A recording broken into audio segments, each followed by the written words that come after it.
We welcome you to Wilson Live. If you joined us for what was a 3:30 scheduled start to this DCSAA Baseball Championship game, that has been moved to 4 o'clock, and so our broadcast will begin at 4 o'clock.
We welcome you to Wilson Live and today's coverage of the 2022 DCSAA Varsity Baseball Championship with the Wilson Jackson Reed Tigers taking on the Gonzaga Eagles in this championship game for the 2022 season. Two strong competitors facing off here at the Washington Nationals Youth Baseball Academy in Southeast DC.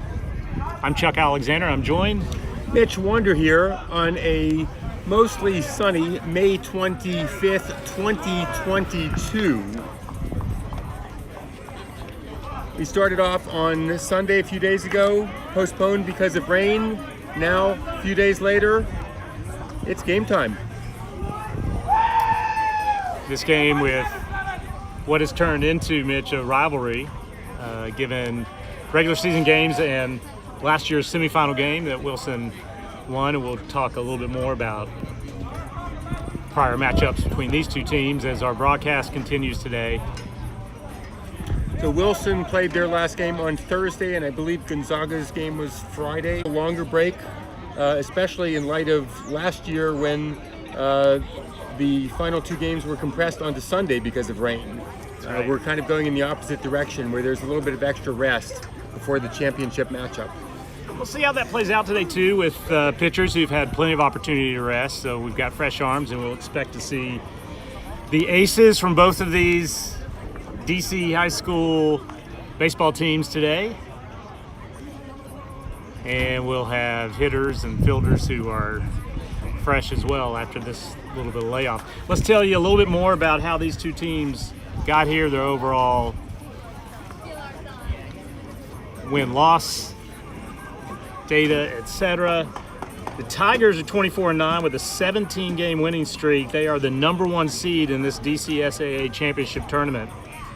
And they got here through the tournament by beating Washington Latin Public Charter School 16-0 and St. Albans last week 10-1. Gonzaga is 19-12 with a 4-game winning streak. They are the number 2 seed in this tournament, and they got here by beating St. Anselm's and Murray. Last week, Gonzaga won the WCAC championship over their rival, St. John's.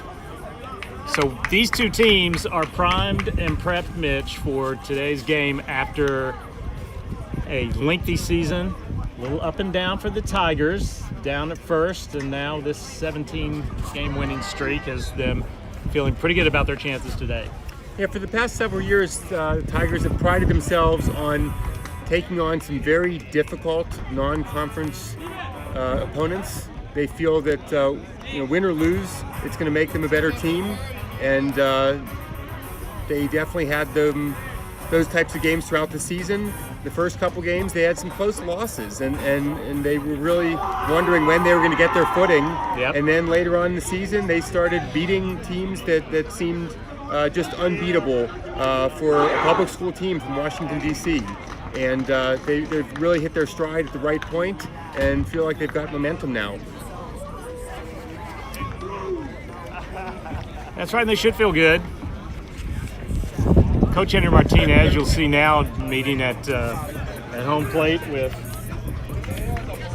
the umpires, and head coach Chad Carroll for the Gonzaga Eagles will make his way out in a moment. And they'll talk about today's game and what this field looks like. A beautiful park here at Washington Nationals Youth Baseball Academy.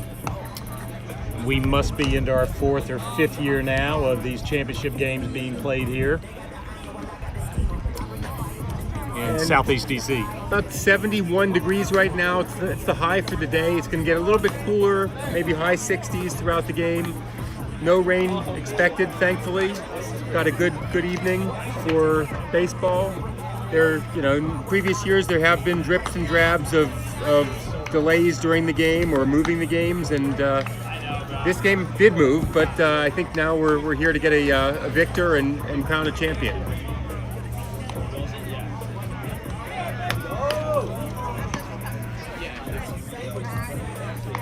Just want to give a few shout outs to those folks that have said hi to us in chat.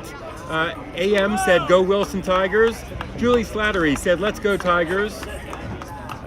Nick Sperlati said, go Chuck and Mitch. Hey, he's rooting for us. Wait a minute. Hey, Nick. What do you know? And Joshua Daniel says, go Tigers, roar. Thanks, y'all, and we hope you enjoy the broadcast, and you're with us here virtually. The Tigers will be home today, given their #1 seed in this tournament. And we will maintain a scoreboard or do our best at that on this Wilson Live feed. Our priority is getting the score right, and then beyond that, the outs and then balls and strikes come right after that. But we promise to keep you well informed through our play-by-play today on Wilson Live. But before we get started, now is the time to reach out to those friends and relatives who have watched these student athletes develop and are really proud of them, and give them the URL for this broadcast. It's a chance for them to see live, what these athletes have worked towards all year, and watch them play at their best. And we want to thank Rockland's Barbecue. We'll do that again through the course of our program, but we'll thank Rockland's here at the outset for helping us bring this to you on Wilson Live. My understanding is that Enrique, who works at Rockland's, is the cousin of Alex on our team, and that makes it a small world. It is indeed. It's a small town, Mitch, in so many ways. For those of you who are listening in from the District of Columbia, you know that, and so do your relatives and friends who are tuning in from far and wide. Rockland's has been a centerpiece of our community since 1992, I believe. So thank you, Rockland's. Clover Park Day coming up. Sure, I'm going to get some Rockland's there. That's right. In addition to my normal Rockland's. The logistics, you'll hear our broadcast going in and out a little bit in between half innings, and all kinds of reasons for that, but we will try to keep you well informed as things play out here. Would also like to give a shout out to Coach David Thompson, who is the champion for Wilson Live, and you would be amazed at the number of volunteers that broadcast not only sporting events, but theater, assemblies, special events that occur at the school. And it's just absolutely wonderful that Wilson Live is going, because so many family and friends are proud of what their students are doing, and this is a chance to see them take care of business. We're going to turn it over. Hopefully you all can hear this. Ladies and gentlemen, let's meet today's starting lineups. For introduction of our We will starting start lineups. with the #2 seed, Gonzaga Eagles. Batting first, junior infield and outfielder, #4, Jake Gupton. Batting second, infielder, outfielder, senior Nicholas Morabito. Batting third, junior first baseman Marcus LeClaire, #21. 45 seconds. Number six, Logan Harris.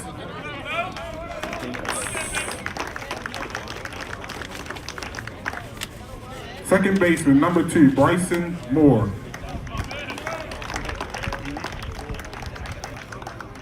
Number 8, Joseph Zork, third baseman. Number 5, batting 6, Ethan Van Sice, pitcher. Number 14, Jackson Wilburn, catcher. Number 6, Logan Harris, left field. And number 1, Mason Green, right field.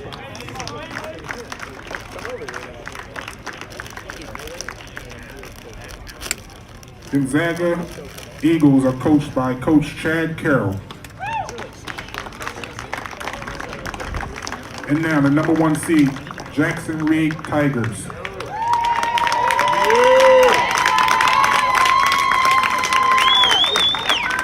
Batting first, number 2, Jamari Burris, center field.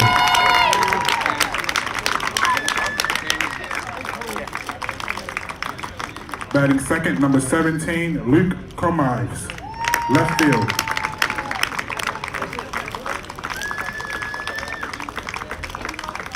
Playing second base, number 24, Alex Azuna Nunez. Number 6, Elias Rosario, shortstop. Number 7, Andy Riviera, right field. Number 20, Jacob Gerson, first base. Number 8, Kai Lexus, pitcher. Yeah! Let's go, Kai! Come on, baby! Number 4, Glenn Sullivan, DH. Let's go, Glenn! Number 9, Jackson Loomis, third base. And doing the catching duties today, number 36, Gabe Alexander. Jackson Reed Tigers are coached by Henry Martinez.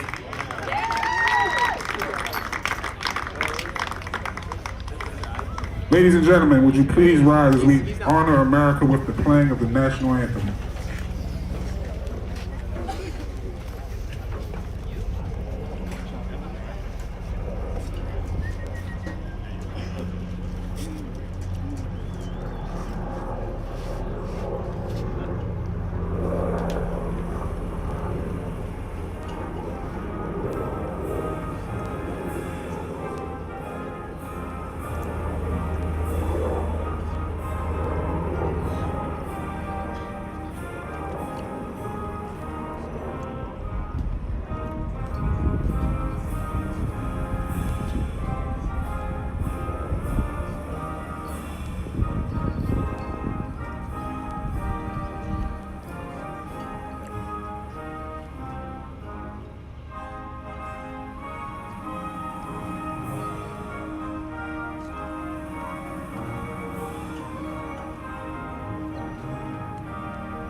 Let's b-ball.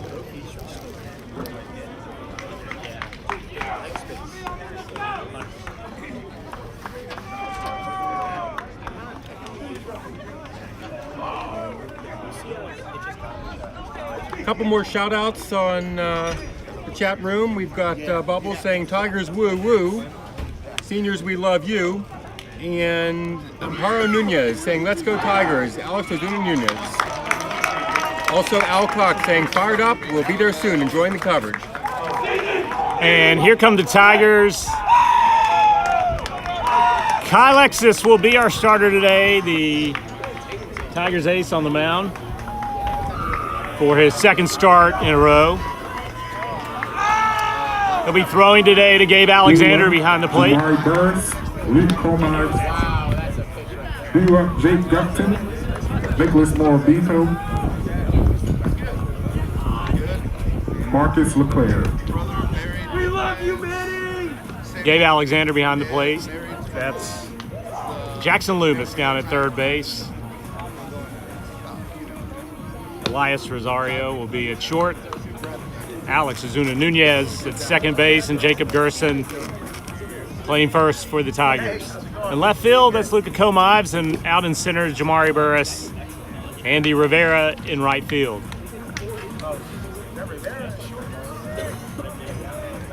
That's your defensive set for the Tigers today. Got an all-turf field here, makes it a little bit easier with the occasional rains that we get here in Washington, D.C. Turf base path, turf batting box, turf pitcher's mound.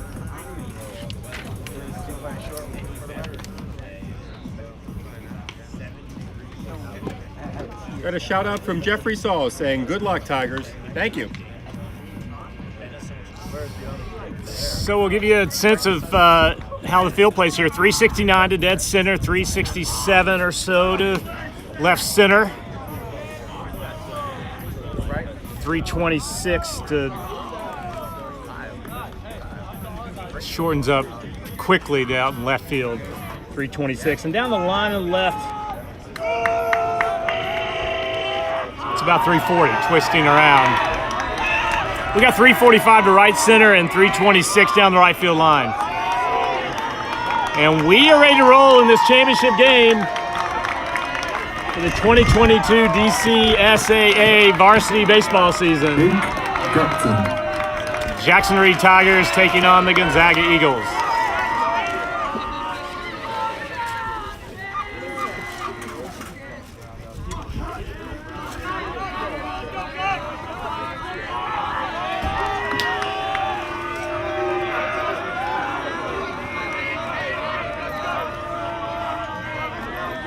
Comes Kyle Alexis. First pitch, diving stop by Gerson. Can't pick it up in time and be a quick scamper down the first base line as Gonzaga has a runner aboard on the first pitch of the game. Next batter, Nicholas Morabito. Morabito at the plate for Gonzaga.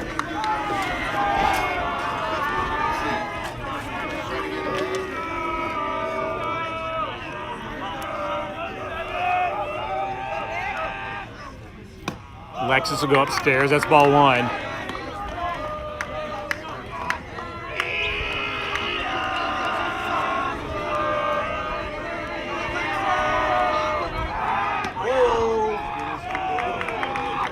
Keep him honest over at first. Quick throw over there. And 1-0 the count here in the top of the first.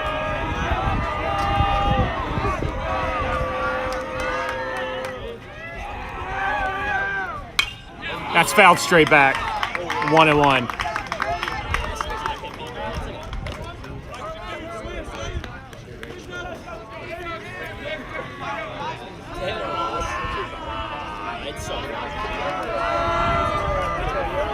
Top of the first, early going here. Runner on first.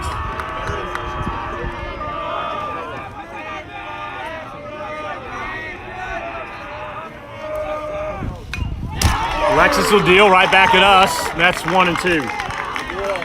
Gupton's trip to first is ruled a single. We follow the game changer person on the Tigers side, and none of this should be deemed as anything official, but that's when you hear that stuff, we're taking it off game changer.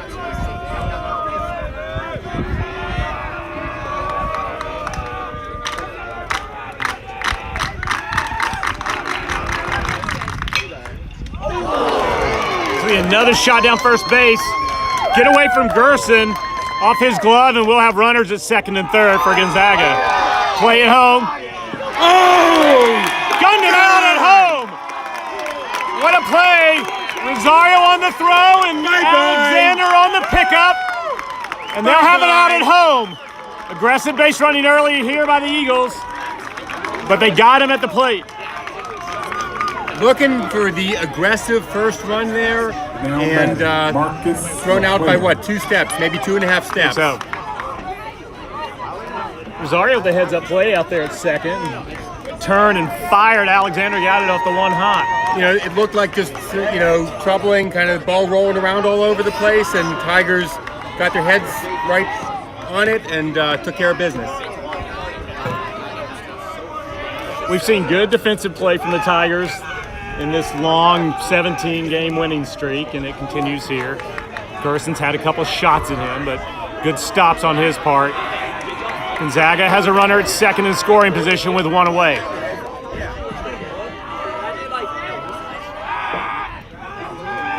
Kyle, keep him honest over there as he goes scampering back. Rosario to the bag as well.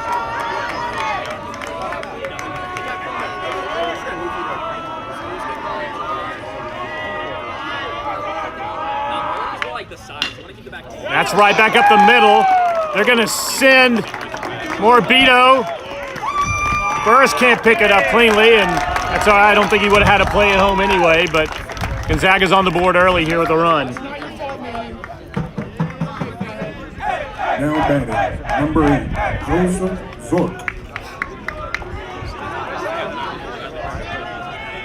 And Mitch, we should expect this from Gonzaga, which has been a team that's been strong at the plate here, particularly of late. They swing early in the counts. They're aggressive. That's going to be upstairs and strike one. Upstairs and inside. Tough spot to hit.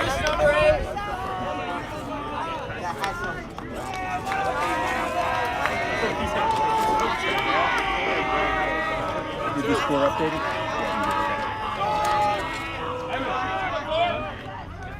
That's upstairs, strike two.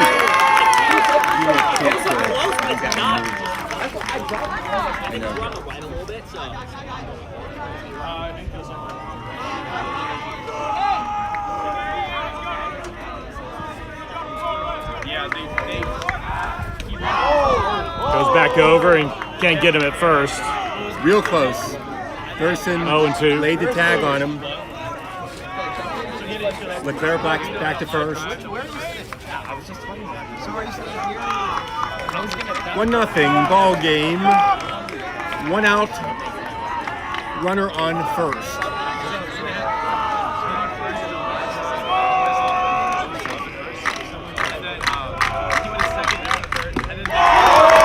Same spot, same result.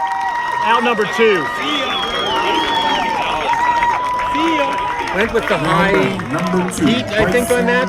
Absolutely. So we got 2 away. Gonzaga's got a runner at first.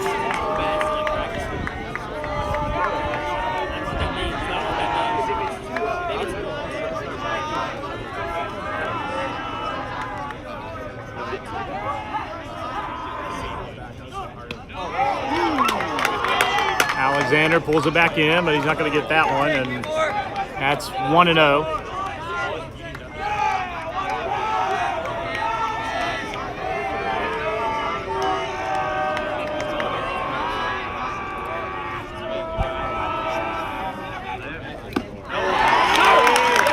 Wasn't by him, 1-1. That evens the count with 2 away.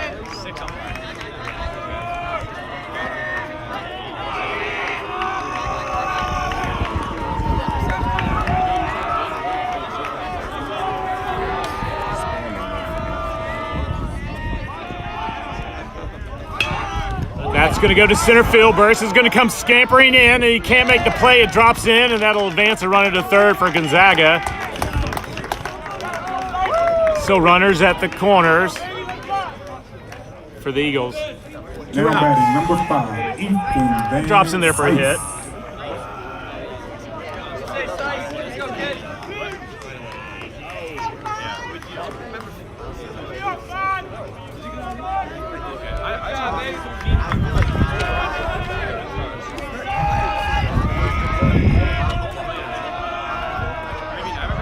All right, 2 away here.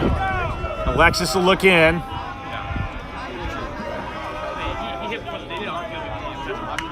Good lead over there at first. No. He holds up. He was reminded to hold up.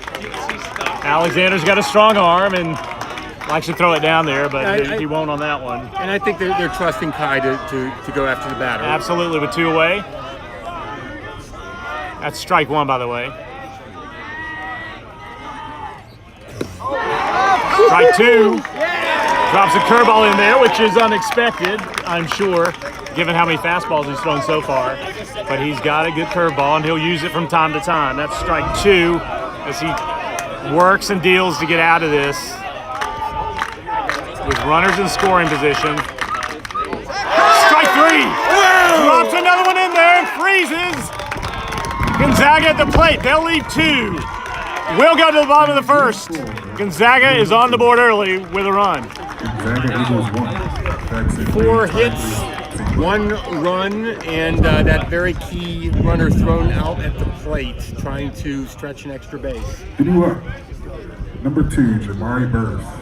Number 17, Luke. We'll stay with the action here. Number 24, Alex from Nunez.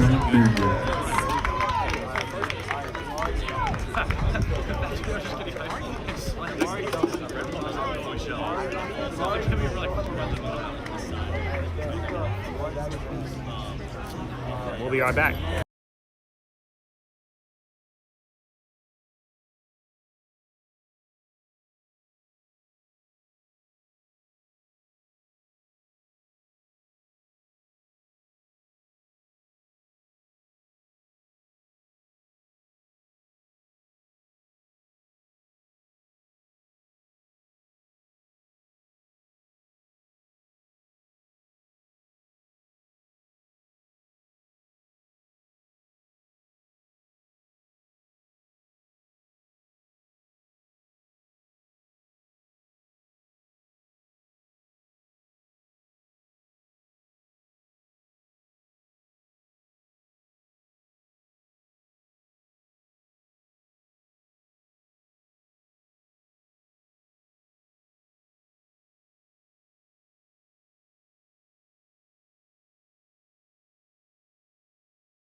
Hey, a couple more shout outs coming in the chat.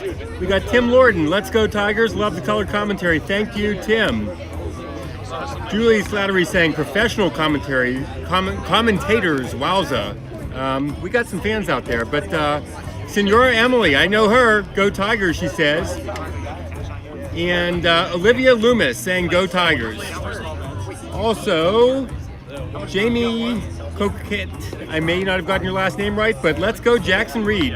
Thank you, Jamie. And we're grateful for you all tuning in today to this game. We are headed into the bottom of the first. Gonzaga strikes early. A few hits in this first half inning of this game to get on the board. 1-0.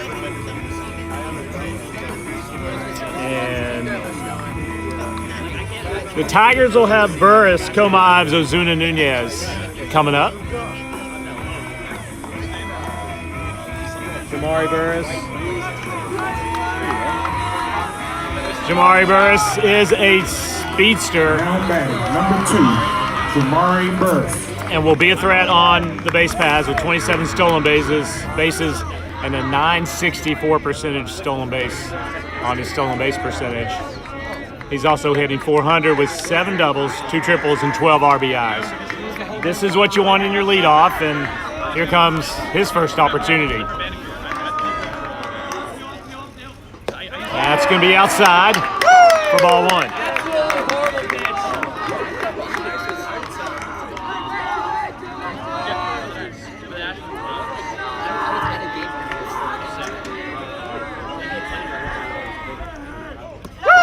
Ball 2.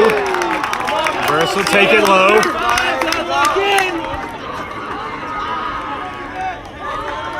No outs here.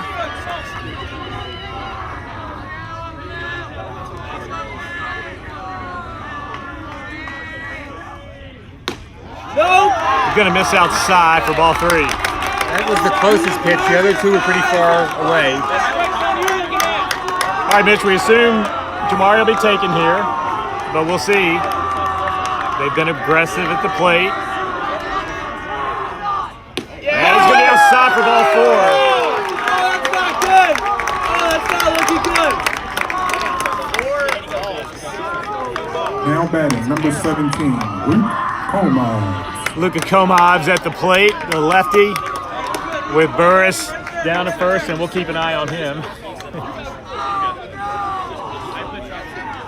Yeah, Luka!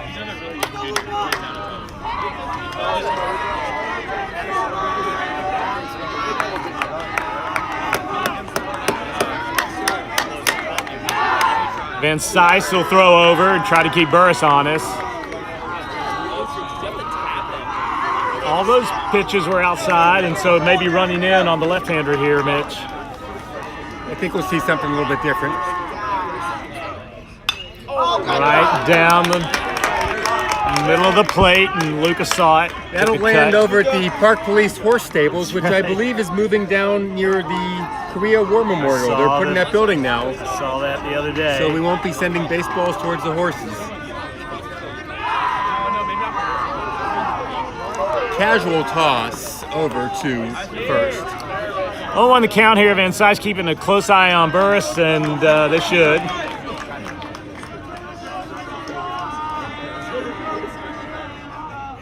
That's going to be upstairs, 1-1. Hard to lay off of that high heat. Really hard. You know, want to swing at that cheese.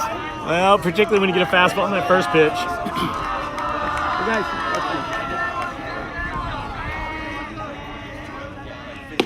That's going to be inside, ball 2.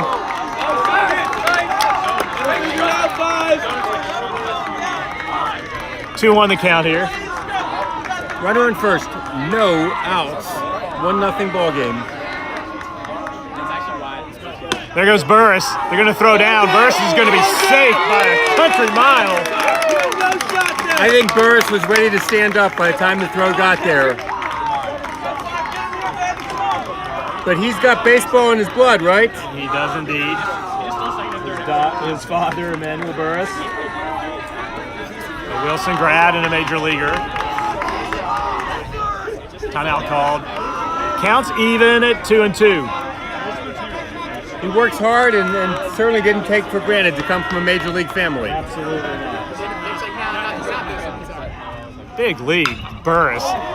Comas pops it up. It's going to go behind third base, rushing over. It's going to be out of play. Yeah, there's a little indentation over there where it cuts into the field. In fact, for those who go back in Tigers history, last year there was a ball that bounced in from that area and was kind of confused the umpires a little bit. Hopefully that won't happen this year. But that's down where the horse stables are. 2-2 count to Comas with Burris at second. A good opportunity here to try to even up the score here at 1. Burris has a huge lead, and that's going upstairs to get Van Sice to a full count, and we'll see a payoff pitch coming here. Sometimes when the pitcher's having trouble finding his release point, the addition of spinning around to look at the base runner can be a bit overwhelming. They are not holding Burris. Burris is going to have a big jump, and that's going to be on the inside corner, called strike. That was in!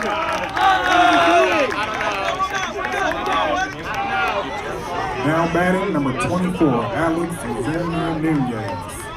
Azuna Nunez to the plate now. That's out number 1.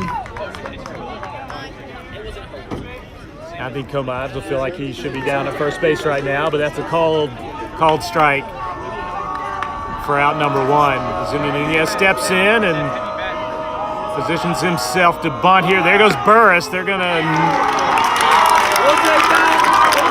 find no way at home at third as they came in for the bunt. Good way to move Burris over, who's now 90 feet from tying this game up. He's a baseball IQ guy that's always thinking 2 or 3 steps ahead, not Indeed. just using his talents, also just thinking about what he can do. Azuna Nunez back up the middle. That's going to get through for a single, and Burris is going to walk in to tie this game up.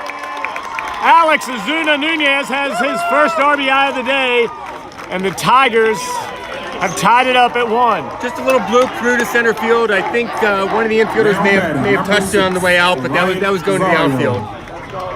It looked strong off the bat, Mitch. I thought it was going to race out there to center field quickly. It gave out a little bit, but still bounced through. It wasn't going to be a play at the plate regardless. Absolutely not. Burris was practically home given that leadoff. Rosario at the plate now, who has been absolutely on fire this year.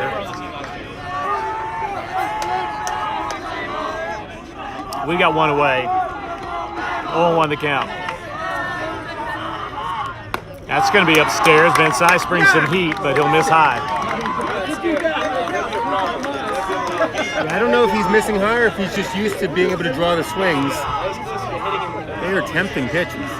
Azuna Nunez will step off there at first.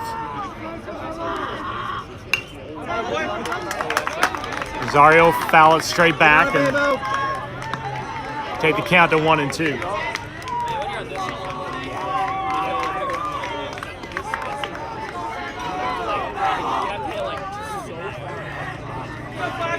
Bebo Rosario cheered on by his teammates.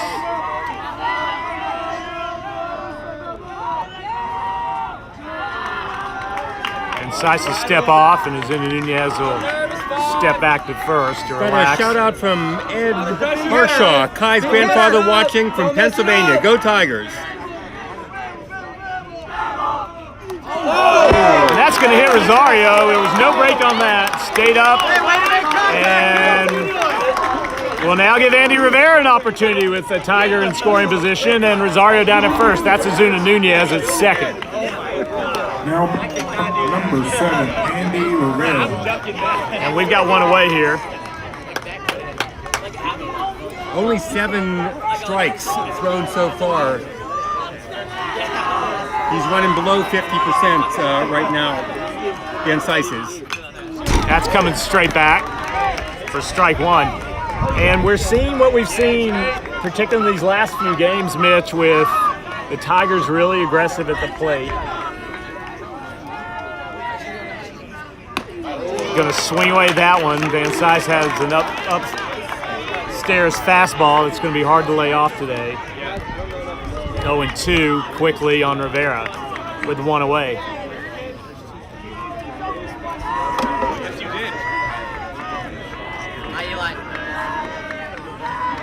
Runners will get their leads. Rivera will go straight back. Actually going to hang up a little bit and just out of play, hitting the top of the Hit the Gonzaga top of the dugout, which has a little bit, I guess, corrugated steel or something, and then bounced into one of the fans' chest. Didn't catch it though.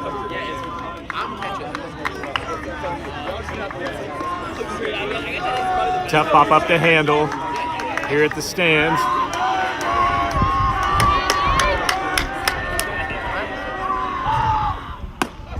He went upstairs again, and Rivera knew it was coming, held off. Don't know how he held off, but held off with that high fastball. That's 1-2. Good discipline there from Andy Rivera. He wants a hit. Drive up. That is going to be popped up into shallow center field. Coming on. And a sliding catch made by, I believe that's Morbido out there in center field for out number 2. It was hard to handle. Hit it hard, just high. Yeah, Jacob! 2 outs, tie ball game at 1 in the bottom of the first. Here comes Jacob Gerson, number 20 for the Tigers. Tigers wearing all white today. That's going to be just off the plate and ball 1. Got Scott Buma in the chat room saying, great coaching there, smart baseball. We're with you, Scott. Rosario at first, Azuna Nunez at second. Both runners will take a lead, a healthy lead at that. Gerson can't catch up with that fastball. That's strike 1. 2-way here, bottom of the first. We got a tie ball game.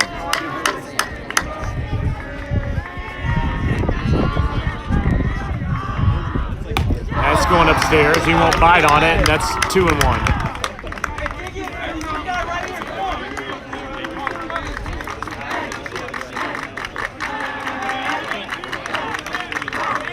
Kai got out of his inning in 15 pitches, and Van Saiz is in the mid-20s right now. That's going to be upstairs. Well, I beg your pardon. That's a strike. That took a minute. That took a minute, Evens a count at 2-2 to Gerson with 2 away.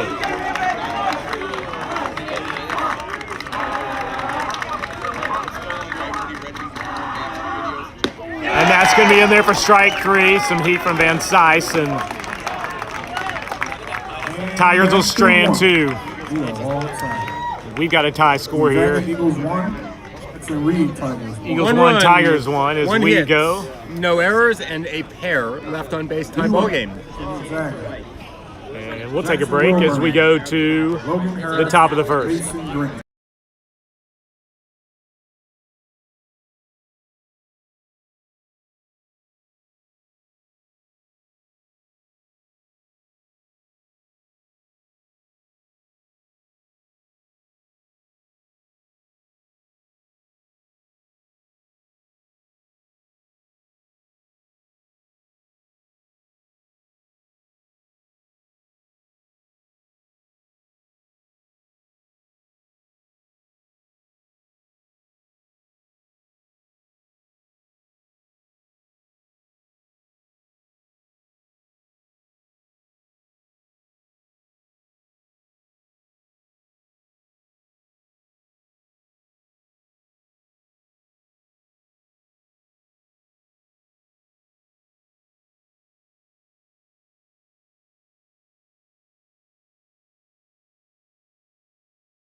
welcome you back. Top of the second. We've got a tie ball game. Now batting, Jackson Wilburn.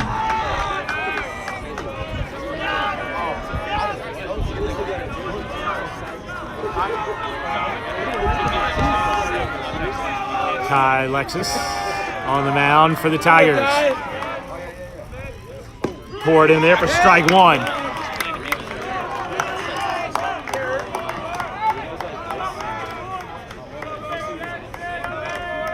Wilburn at the plate for the Eagles. I gotta tell you, for giving up 4 hits in that first inning, with Kai at 15 pitches, that's the way you want to be. You're gonna have some damage, let it happen quickly, but don't run up the pitch count, and he did just that. That's right, Mitch, and we've seen him highly efficient of late. That's 0-2.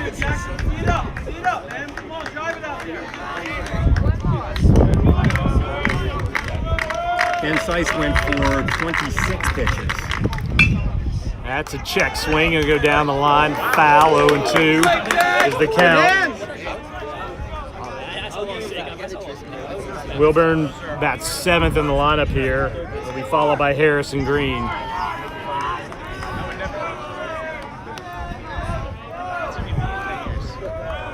To the count.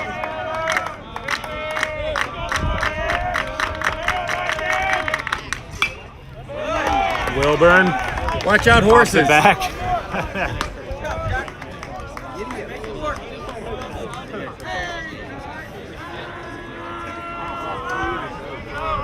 Count stays at 0-2. No outs here in the top of the second.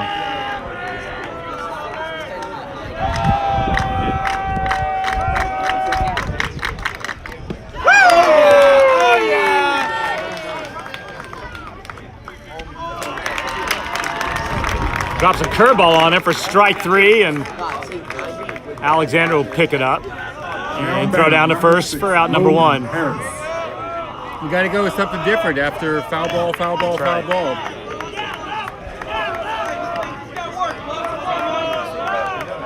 Alexis has curveball working today.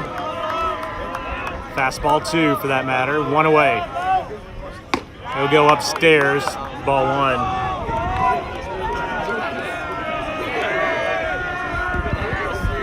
Kai Lexus headed to Georgetown University. Here you go, Kai. Nice for the family to watch the games for another 4 years. Absolutely. And the rest of us.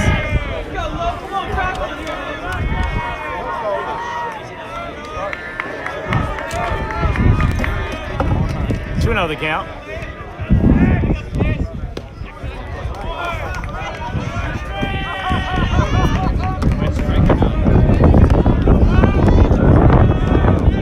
Like a stripe at 3-0. That one gets out Alexander's glove.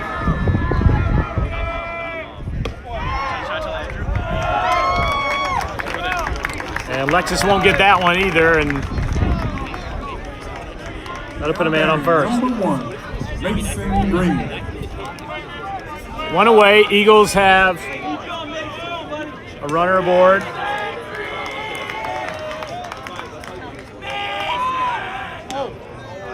Lexus will throw it back over to first to keep Harris close.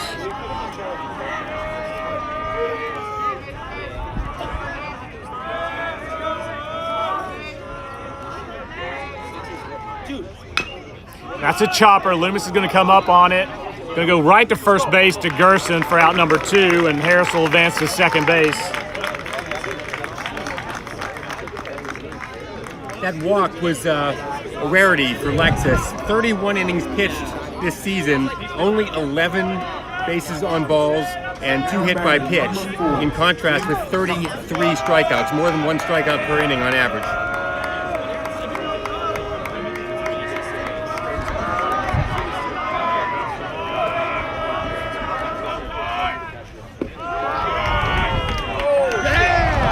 Drop that in there for a strike, and it might be a first time he's thrown a curveball on the first pitch to a batter. That curls in there, and Alexis will look Harris back.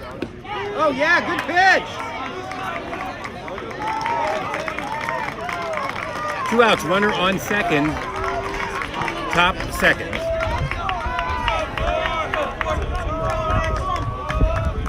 Top of the order. 0-2 the count.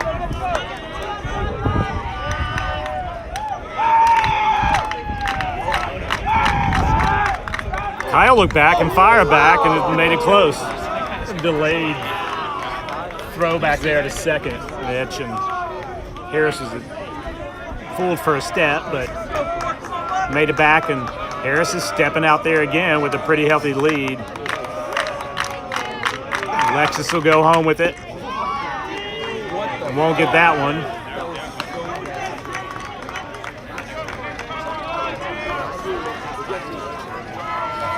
Counts 1-2.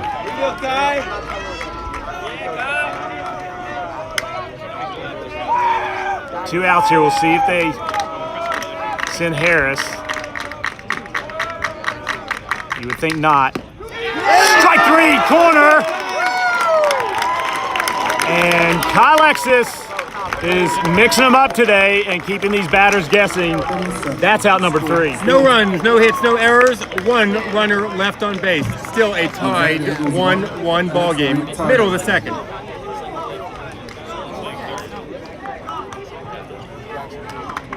Due up, Kai Alexis, Flynn Sullivan, There's the name change.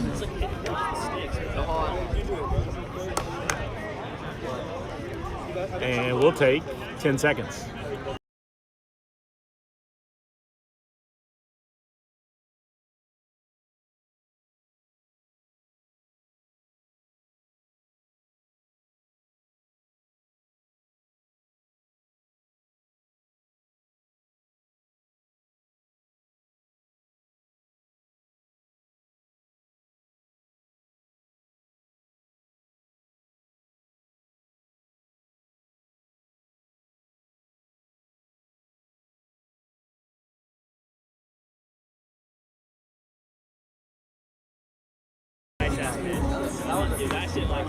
So we head to the bottom of the second, and this ball game is tied up at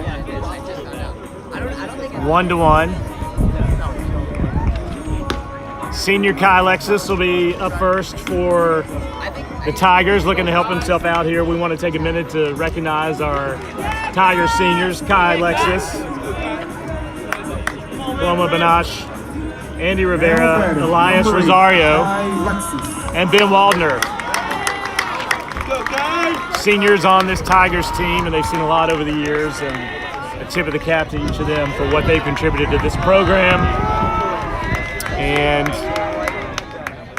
what they've gone through the last few years,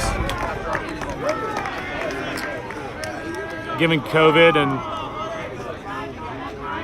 the obstacles that it's presented over the years. Alexis will look at ball 1. That's 1-1. That's upstairs. In the previous game with Kai on the mound, Kai at the plate hit a grand slam. Really helped his cause. Kai is a senior and a captain on this team, as is Paloma, and Gabe Alexander, catcher today, is the third captain on this Tigers ball club. Counts 1-2 to Kai. No outs. He's going to curl it in there, so Van Sice shows his own curveball to Alexis. now batting. It was wicked. It was wicked. Flynn Sullivan. From our vantage point, we've got a pretty good look at all these pitches, and that was wicked. So is Lexus's curveball. That's in there for strike one, and Sice is dealing. Fan favorite Flynn Sullivan is the designated hitter. Sullivan steps up with one away here. And Sice throws strike two past him.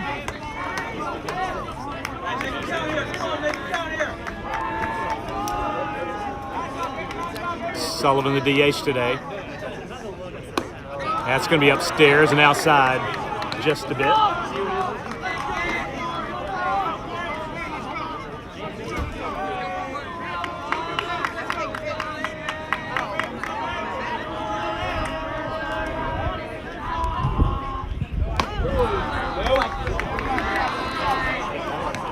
It's the second curveball that's not broken for him.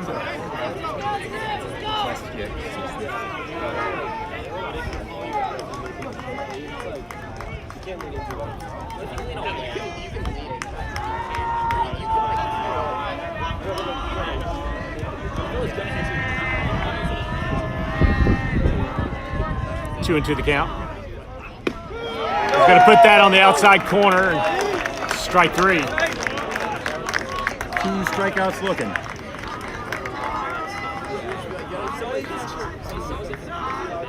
Now batting number 9, Jackson Loomis. Jackson Loomis at the plate, plays third base for these Tigers. And Van Sice is painting the corner. That's strike one out there on the corner of the plate. 2 away. Got a shout out in the chat from Ben Coble saying, "Let's go, Jackson Reed. Kai's the best in the DMV." Thanks a lot, Ben. Loomis will go 0-2 and takes a breather.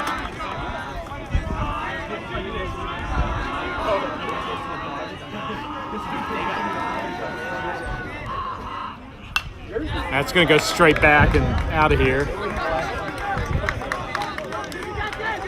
Crowd has grown here at Washington Nationals Youth Baseball Academy on the big field here at this beautiful facility in Southeast DC. And I imagine Mitch will get an even greater crowd here in another inning or two as people begin to get off work and make their way over to Southeast.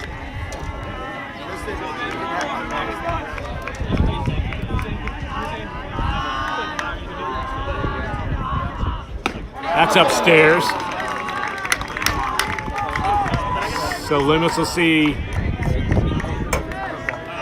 first ball of this at bat, and the count's going to go to 1-2 with 2 away.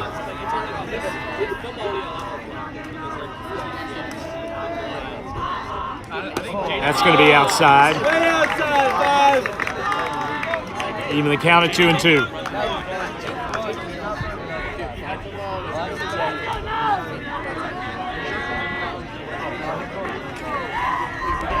Two and two the count here, 2 outs.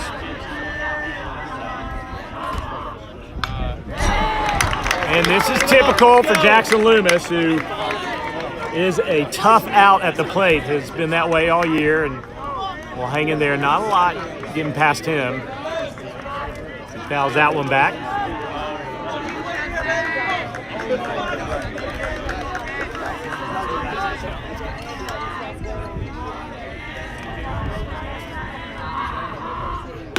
Can't catch up with that one outside, and that's going to be out number 3 for the Eagles. As we go to the top of the third.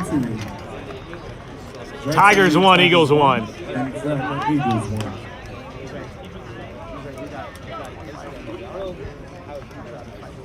D-Ruff, Nicholas Morabito, Marcus McLaren, and Joseph Thorpe. After 2 innings, Kai is sitting at 29 pitches, 22 of them for strikes, about a 7.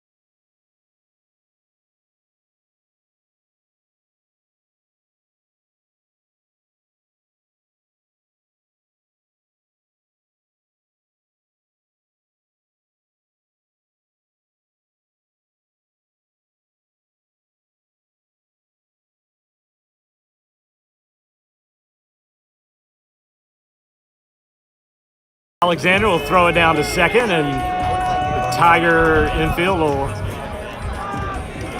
give Kai some encouragement as now we number 7, head to the top of the third. Morabito.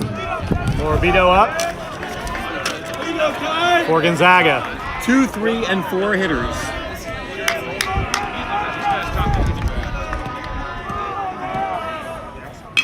Morbido drives that to center field. Burris will cut it off. Morbido on aboard with a single on the first pitch of this third inning. Morbido had a line drive to first base for a single, and now a line drive to center field. 2 for 2, 2 singles.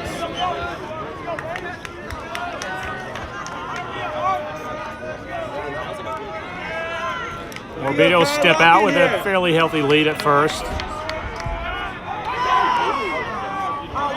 Quick throw over from Lexus. They say not in time.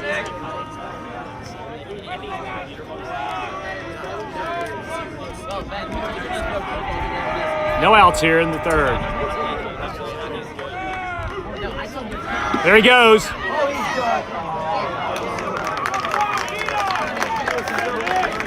And Alexander throws it down. Rosario was moving towards second, but I'm not sure he would have been there. And Yeah, I think Morbido had a big jump. Yeah. Nothing would have mattered on that one.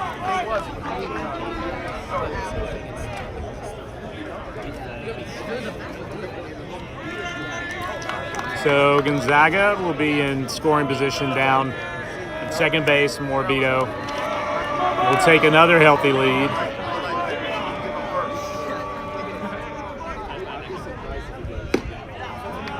Alexis will be outside, and that's 2-0.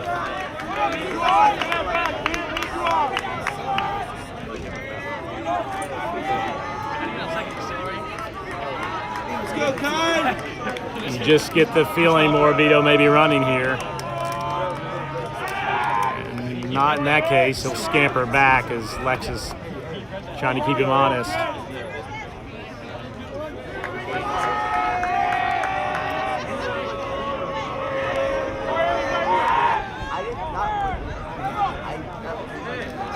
Two balls here.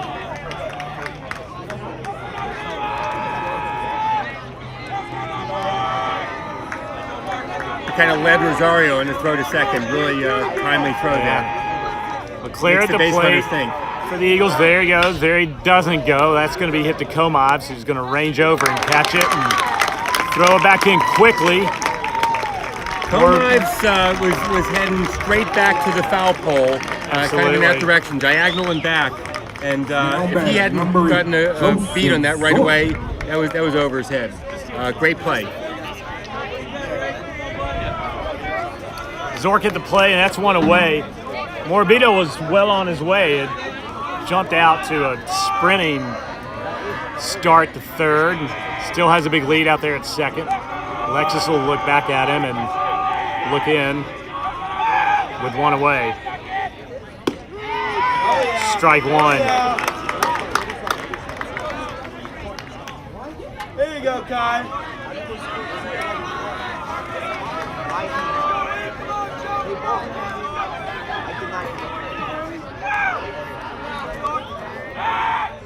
Got Gets him! Good! What a throw! Not even close! What Not a even move by close. Kai Lexus. Completely synced up with Bebo Rosario. Moving quickly over to second, and it was a beauty. I mean, that was that picture perfect where Rosario had the ball, the glove was down, and the runner just finished it off by going into the glove.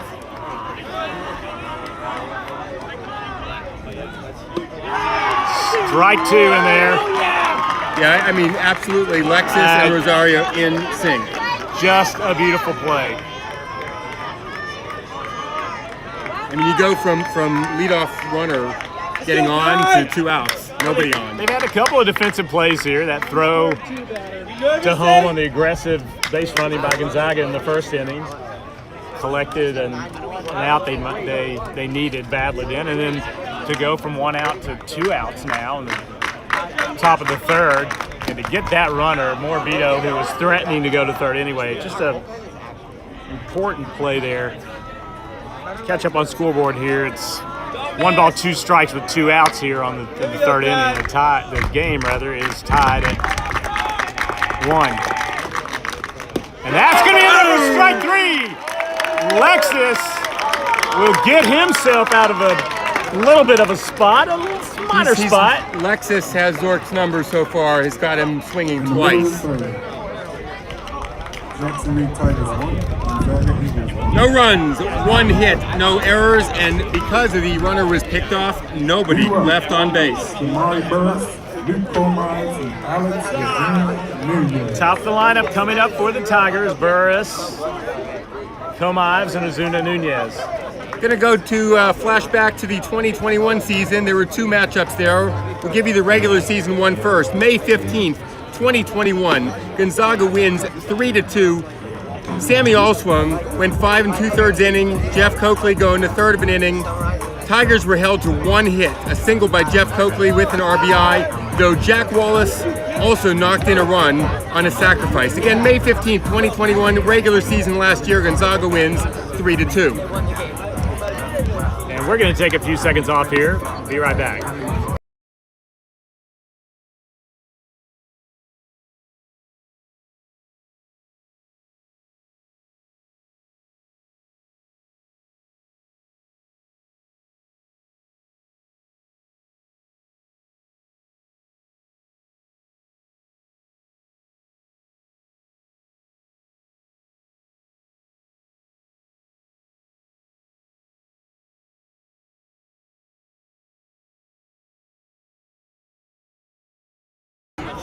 And here comes Burris for your Tigers.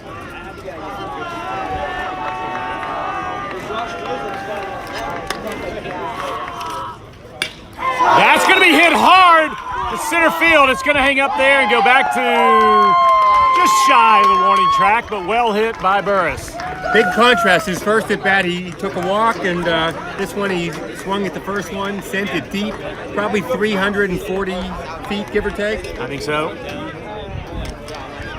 Comad's up. That's the first pitch of the 3rd inning. To either of the corners, that would have been well over the fence.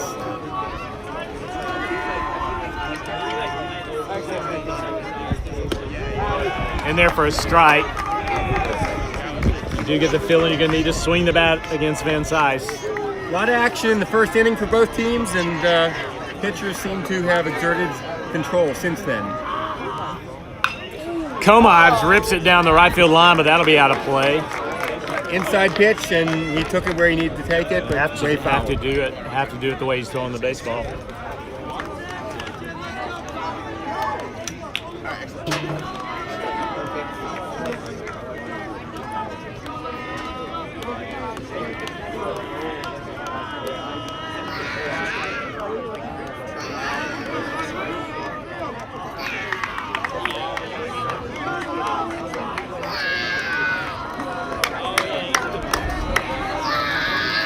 Oh, and 2 the count to Comives. 1 away.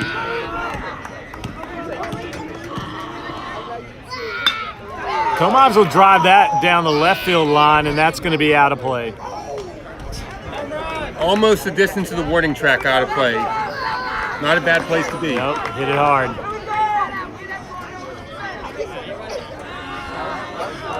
Oh, and 2 the count.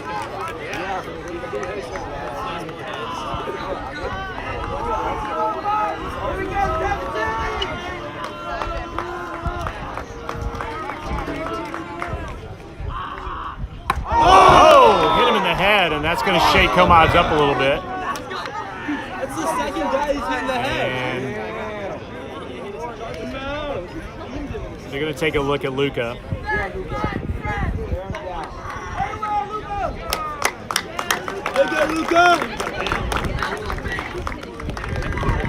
Luca's going to jog down to first base. Second hit by pitch. You don't often see hit by pitch in the head, and definitely not 2. But I think a lot of his pitches are high when he misses, and you know, that's where your head is. Bring the bat with you. They're going to talk about this for just a second down with Luca, and trainer will come out. As it should be. Let's protect these student athletes and make sure they're doing all right. We're going to take. Actually, why don't we take an opportunity here?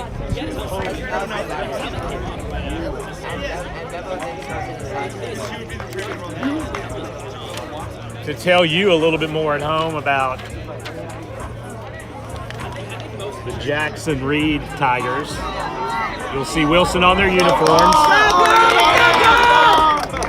DC's largest high school, formerly known as Woodrow Wilson High School, is now Jackson Reed High School. The change went into effect on March 15th of this year. Community members had cited Wilson's discriminatory policies that displaced black residents in Northwest Washington, where the high school is located.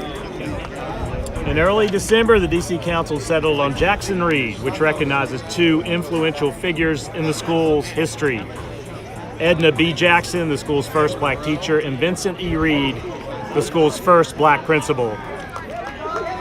As for the Tigers' mascot in green and white colors, those will remain the same. Woodrow Wilson High School is now Jackson Reed High School in the District of Columbia. Number 24, And in the athletic program, we're just we're switching the names. You know, we're still Wilson Live here, but everything will be flipped over to Jackson Reed, our proud new name. This is Ozuna Nunez at the plate with Comovs at first, and that'll be outside for ball one. Where's your command 5?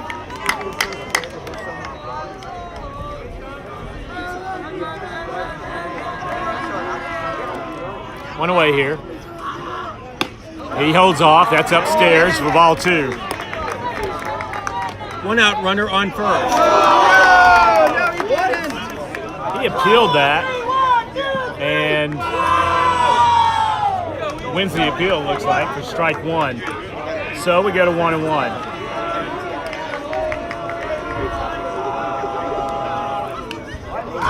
That's going to be bunted straight back.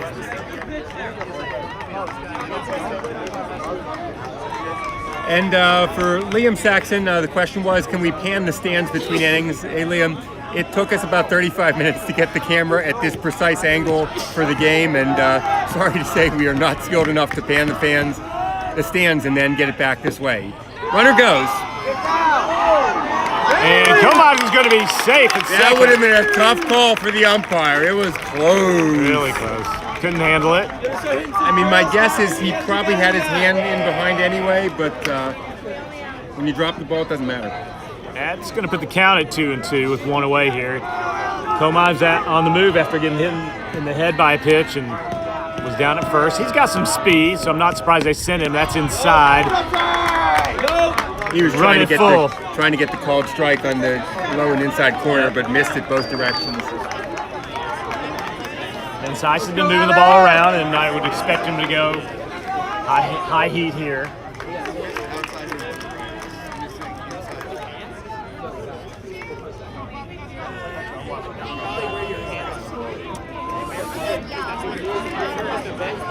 One out.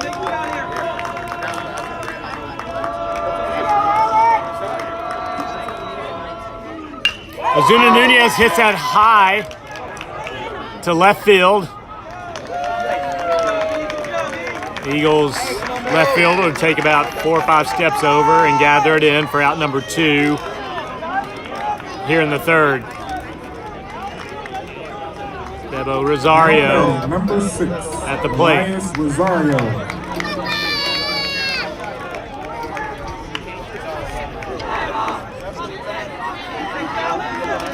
Tigers have a runner in scoring position. If Rosario can get him across, and he swings, and that's going to go high into right field as well. It's going to hang up there, a major league fly ball to right field, but Harris, I believe, out there to gather it in for out number 3. And at the end of 3, No runs, no hits, no errors. One runner left on base. Tigers, 1.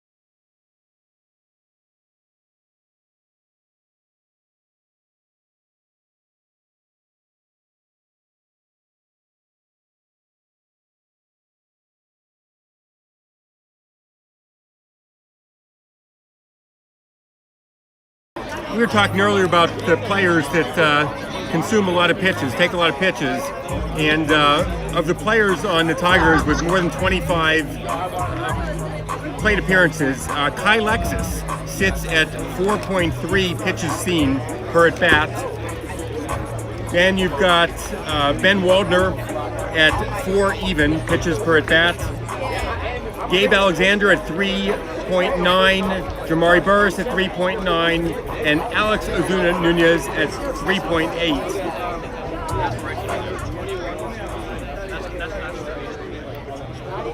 A lot of patience there. A lot of patience.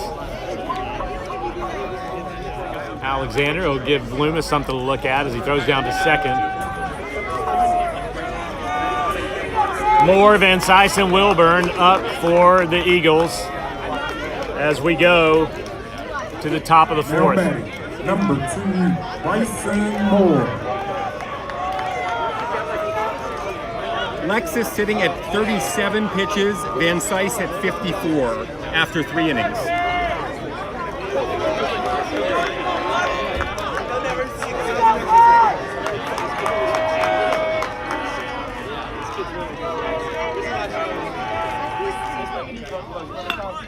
That's going to be bunted foul. Back towards the Tiger bench.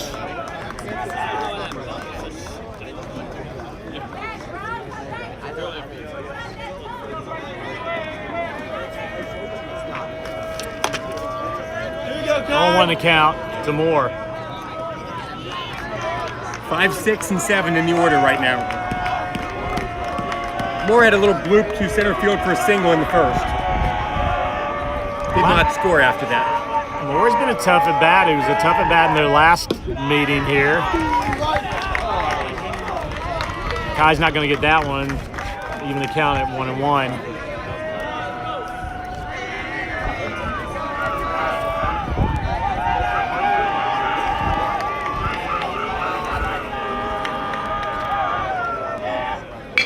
That's going to bounce to Rosario, who's going to throw over, and Gerson's going to come off the bag and make the out.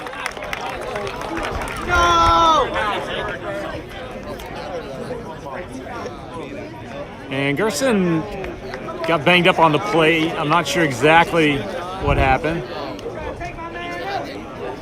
He's pulled off the bag and made a swinging tag as Moore came running through. Collected the out on the way. The trainer's out to talk to Gerson. We've got some Tigers alumni doing great things out there in baseball. Just want to give one timely shout out to 2020 alumnus Chance Ledger and the Catholic University Cardinals, who are on the bus right now to Ithaca, New York for the NCAA D3 Super Regionals.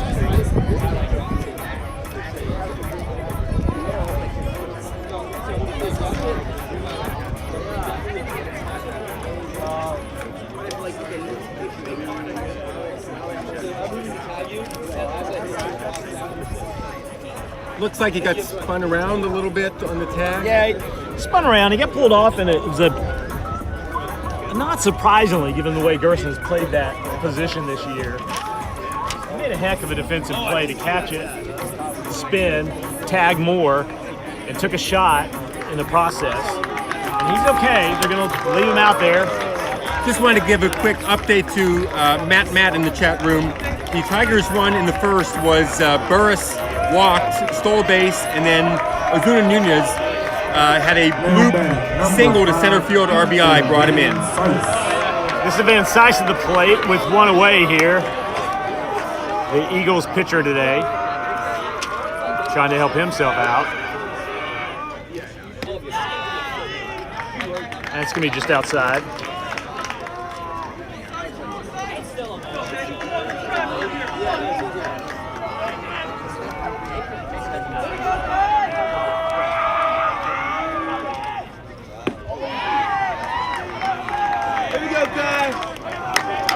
Look good from here, but Kai's not going to get that one, and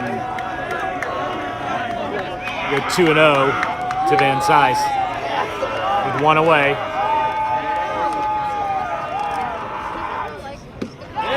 That's a good pitch. In the first inning, Van Cise was caught looking as the third out with runners on second and third. Lexus really needed to end the inning right then. Alexis moving it around here.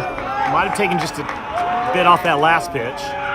Full of Van Syson, couldn't get to it. He can't get to that one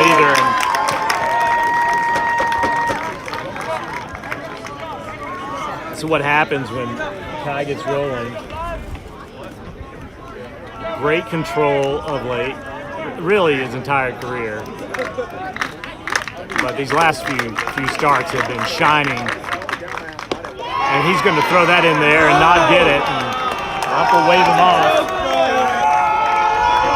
What looked like a strike from here. Full count.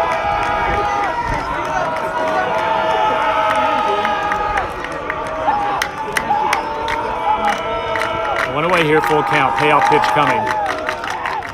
Right down the middle of the plate, past Van Syce, the same pitch that got him on the first 2 strikes. Pitcher to gets pitcher. Him on the third. Challenged him. Went right at him, and that's 2 away.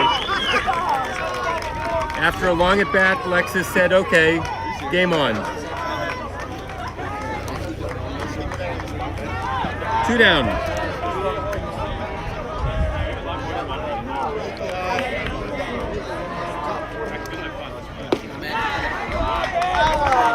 Well, 1 looked like a strike, but it wasn't.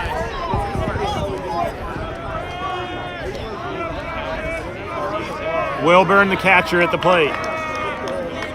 We want to know the count with 2 away.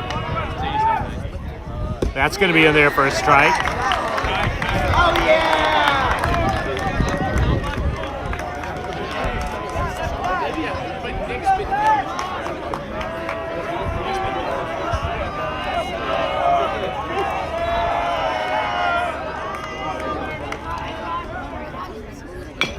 That's going to be a chopper to Loomis, who's going to pick it up and gather himself and throw on to first base to Gerson for out number 3.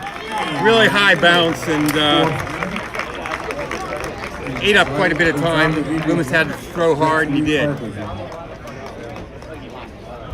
And we're going to go to the bottom of the 4th. Washington Gas is a proud sponsor of today's championship game. For over 170 years, Washington Gas has been a part of the DC metro area and committed to providing safe, reliable energy and support to our communities. The DCSAA would like to thank Washington Gas for being the presenting sponsor of today's championship. Washington Gas is the industry leader in the DC metro area and is committed to providing safe, reliable energy and support to all our communities. So we go to the bottom of the 4th inning. All knotted up at 1 run apiece. Setup, got the computer In going. this game that we fully expected to be a battle between the Eagles and the Tigers. Give you a quick rundown of some of the pitchers this year with more than 5 innings pitched. Kai Lexus started this game with 31 innings pitched. Ethan Berry at 23 1/3. Quinn Lindblom, 22 1/3. Paloma Benage, 15. Knox West, 14 2/3. Jackson Loomis, 9. Jacob Gerson, 9. Micah Richmond, 6. And Zach Isaacs, 6. Rounding out the pitchers with 5 or more innings during this Tigers season.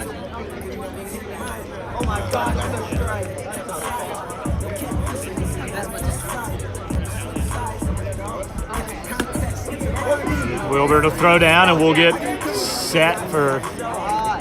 Andy Burness says, "Love the announcers. We're lucky they haven't been stolen by the Nats or the Yankees." I tell you, we're following the Tigers because they're a winning team, and I'm not sure the Nats have that same potential, but we're following the Tigers all the way to victory here. Good to hear from you, Andy Burness. And Andy Rivera at the plate for the Tigers. He's going to jump on the first pitch, going to come straight back for strike 1.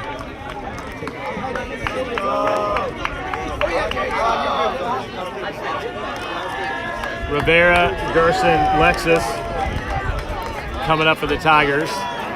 0-1 to Rivera.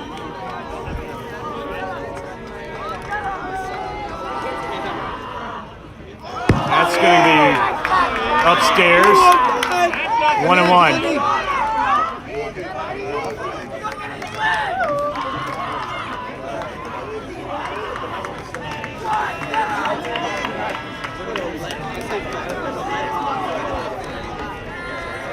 1-1 the count to Rivera.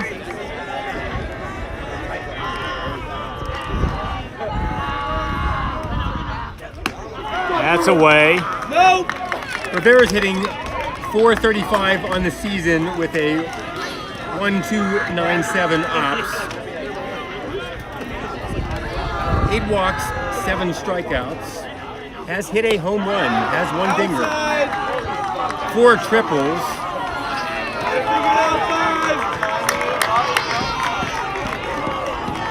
He's tied with Rosario with the 4 triples. And then a bunch of players have 3. That's going to be hit hard, and that's going to go deep into left center, past the left fielder. Rivera will come in easily to second. The Eagles gathered it out there, bounced off the bottom of the fence, and it was a shot, Mitch. Straight out to left center for Andy Rivera.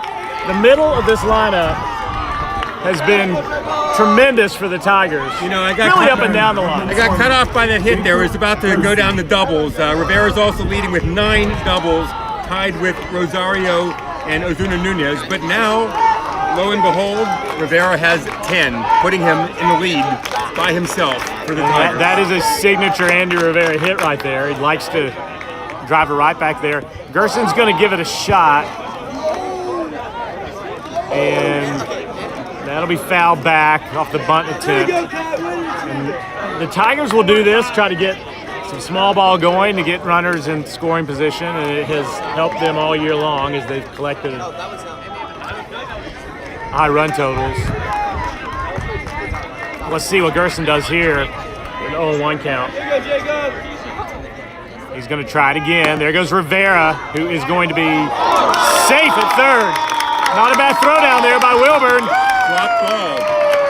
Second baseman dropped the ball earlier. Third baseman dropped the ball. It doesn't matter how good the throw is. Couldn't convert on it, and Rivera is now 90 feet away from a Tiger lead. No outs. Now you just put the ball in play. 2 strikes to Gerson. Strike number 3 for out number 1.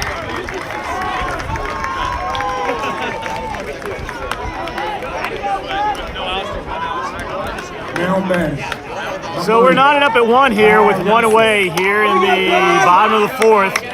Lex is trying to help himself out big time. That's going to go upstairs, bounce back. And the Eagles are happy that had some velocity on it because it was a hard bounce back towards Wilburn, who was able to gather it in. The backstop has padding, but directly behind that padding is concrete. And you hit it with a fastball, and it could go directly back to the catcher. That's what happened. That's ball 1 to Lex. But we've been here before. We knew that. Yep.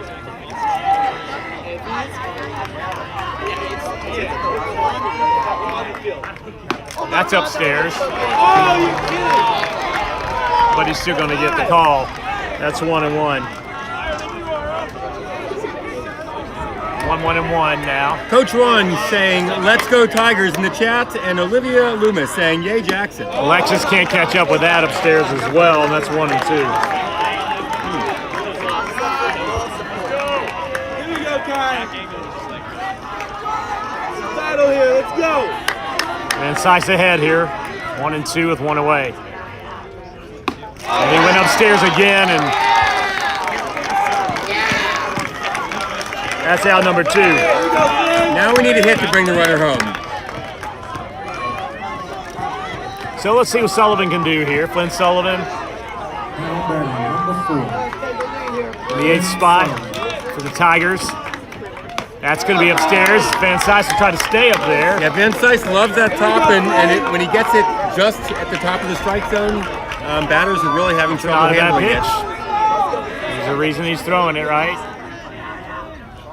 And Sullivan can't lay off that one upstairs as well, and it's 1-1.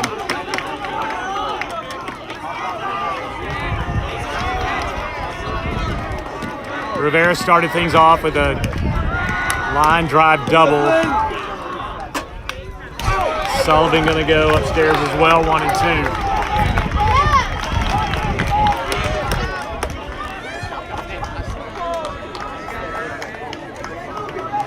Rivera just out of your picture at home down the left field line, down the third base line rather, with a healthy lead and sneaking in. And Seiss drops a curveball in there for out number 3.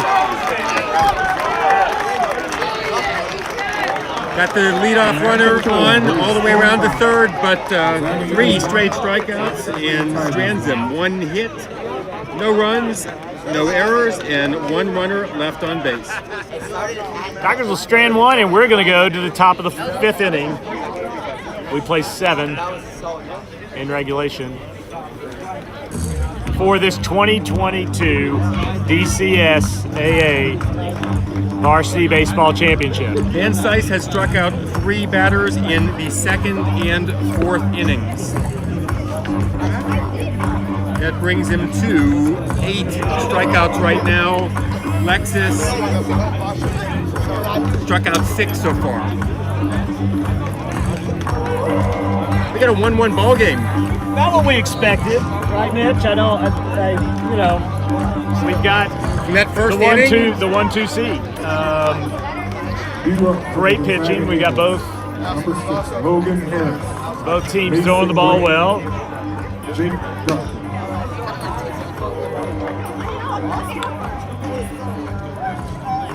Alexander throws down, and DCSAA would like to thank Max Harris will lead off for the Eagles. Today's championship. Find rankings.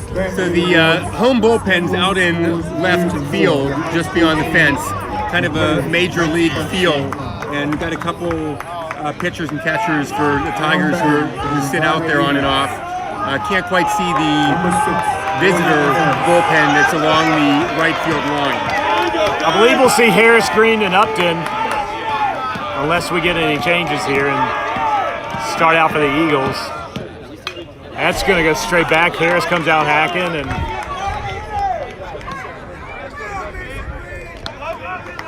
shakes our cameras up a little bit. Dan Seiss at 70 pitches, Lexus just at 50.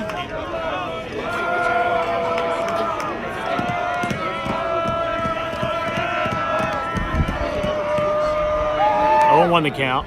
0-2, that's foul down the line. It had a little spin to it. It looked like it was going to go about less than a foot from the bag. Still foul, but then it kept spinning away.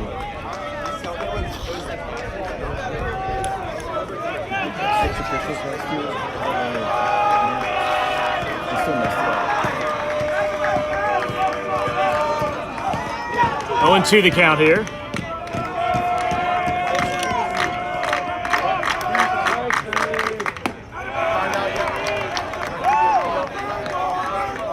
Upstairs 1-2. Harris drew a walk in the 2nd inning.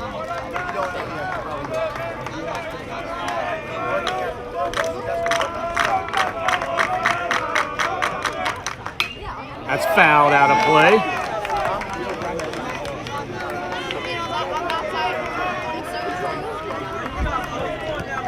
With the way the field is shaped at the foul poles in the outfield, there's almost no room in foul territory, both in right field and left field, for somebody to make a catch.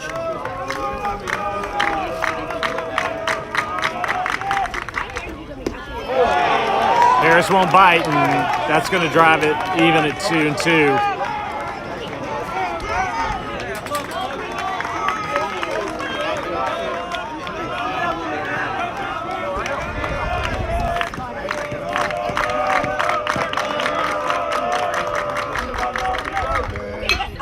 That's right back up the middle. Rosario's going to make a quick scamper over to Gerson. Good play.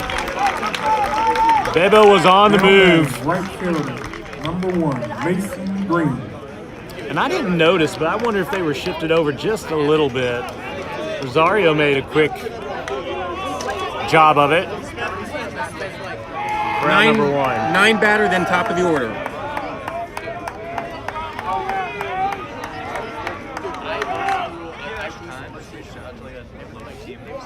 Kyle step off as they clear a baseball from the on-deck circle.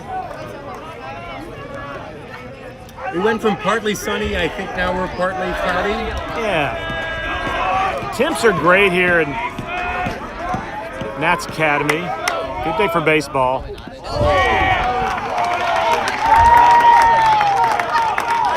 Hit by pitch is going to send the Eagles 9-hitter, Green, I believe, down to first. Number 4, Jake Gupton.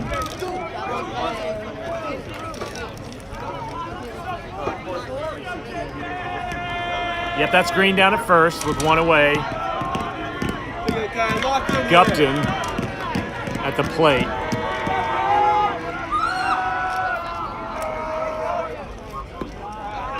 Stopped by Alexander back there, and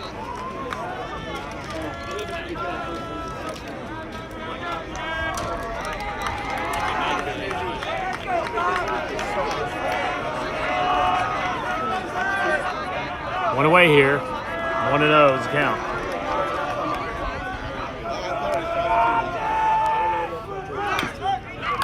Foul that back. On the season, Lexus faced 127 batters and only hit 2 of them. Doesn't happen very often. Batting average against of 188. And mostly ground outs. About 19 out of 20 are ground outs for Lexus. Not a lot of fly balls. That ball to hit Green just kind of hung up. It was an odd pitch. There he goes. Oh, Alexander can't handle it. Sorry, I did the math wrong. 50-50 on the ground outs, fly outs. And Green will race down to second. Looking at a ratio instead of a percentage. For all you math folks out there.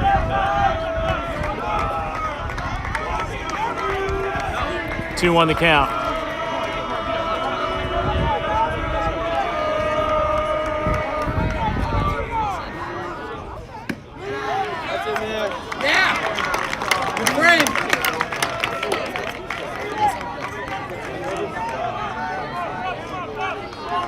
So aggressive base running, and might as well with a 1-1 tie here in the top of the 5th. We'll see what Green does. He doesn't do anything. It goes back to Rosario, who's going to look at Green and make a throw over to first.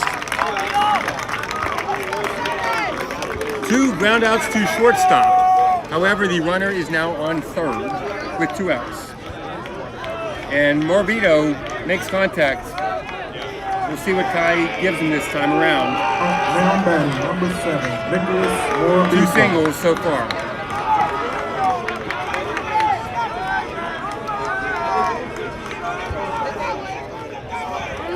And they're going to send Morbido down to first. Probably not a bad move, given the way he's hit the ball in his first 2 at-bats. Leclerc's only 1 for 2, whereas Morbido is 2 for 2. Now batting, number 21, Marcus Leclerc. Leclerc at the plate here with 2 away. There are 2 line drives, one to center field for a single and one to left field for an out. He makes some serious contact.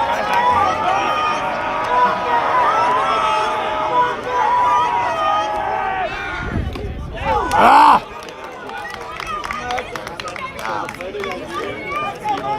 Foul back. Thankfully, a foul ball. Runner was going. Got to reset. Runner return to first.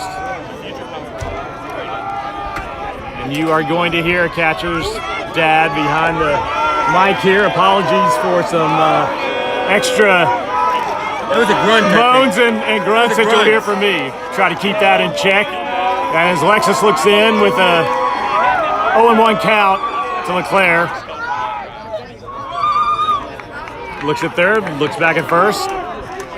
Morbido will stay over there at first base. That's where you get into all those complicated balk rules with runners on first and third, and that's an encyclopedia. I gave up after the first 2 volumes. Better know what you're doing.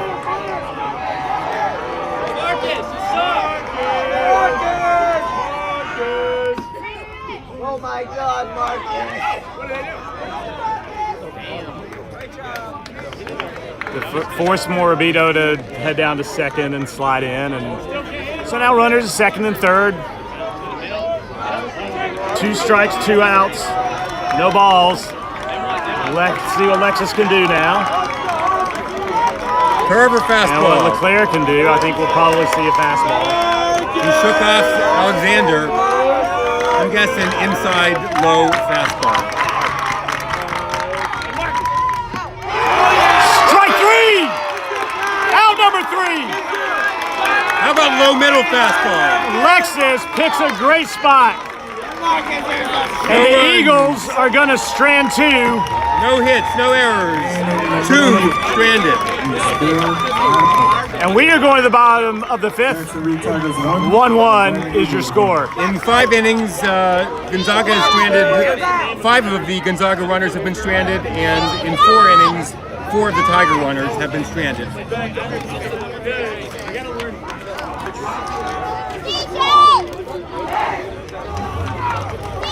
And I'll give you my favorite matchup of the past 2 years. June 13th, 2021, DCSAA semifinals. Tigers down 2-1 in the bottom of the 6th, and they scored a tying run on an error, making it 2-2. Then clutch, Jack Wallace doubled to knock in Jeff Coakley for the walk-off win. Sam Alswin went 4 2/3 innings, Kai Lexus 2 1/3. From the current roster, here's the players with postseason experience against Gonzaga. Gabe Alexander, Alex Ozuna-Nunez, Kai Lexus, Jacob Gerson, and Jamari Burris. What a game. 3-2 walk-off win by the Tigers. June 13th, 2021 DCSAA semifinals.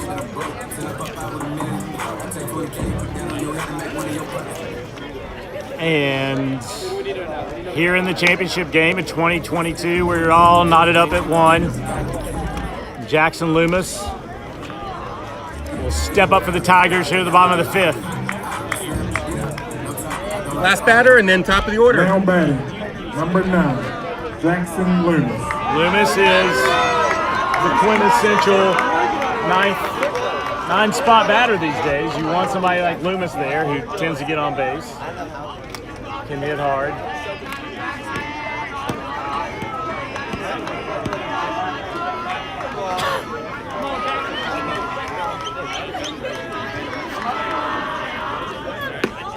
Van Sysel continue to throw heat, low in the zone on that one, and Loomis will take a good cut at it. 0-1 is the count.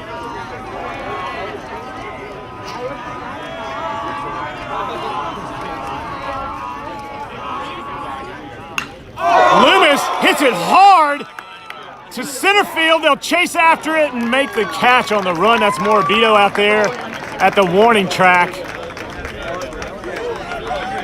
And it sounded good off the bat, and indeed it was good off the bat, all the way to the warning track and hung up there. I got to credit the Gonzaga center fielder and left fielder. I think either one of them had a good enough run, good enough beat on it that they were going to make the play. And then they coordinated with each other not to smack into each other. Absolutely. Great communication out there. And Morabito comes up with it. Now Burris gets an opportunity with 1 away. That's a curveball, and it's dropped in there for a strike.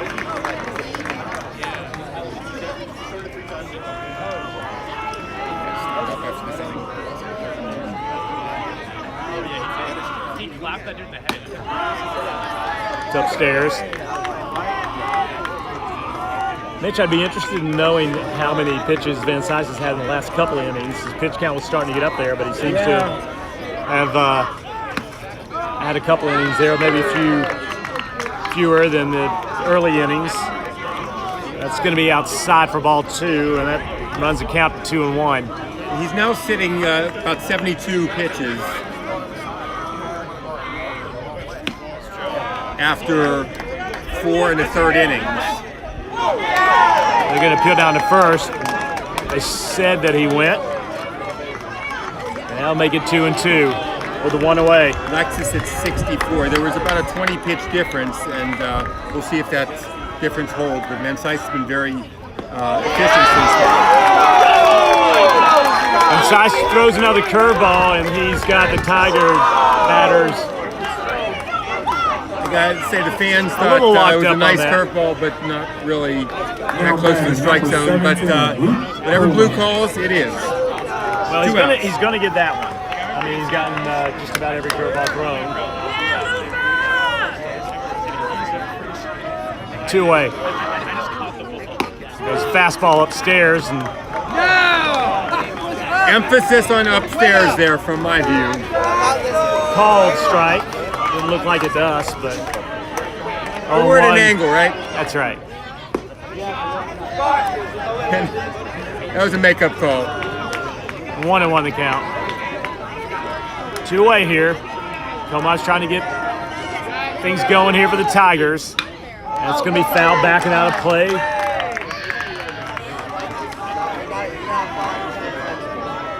One and 2 the count.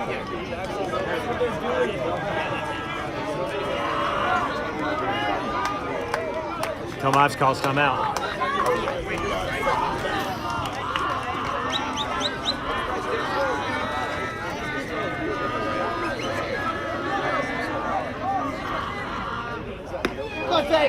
He'll miss with that one outside. Como's caught looking in the first and hit by pitch in the third. Hanging in there and fouled it back. I mean, at this point, running up the pitch count pays off because, Absolutely. You know, I mean, even a championship game, I mean, I'm thinking 110, probably a top limit, maybe. No doubt about it. I would Give or think. take, I maybe would think it. 115. Yeah, 110, 115. It's going to be outside.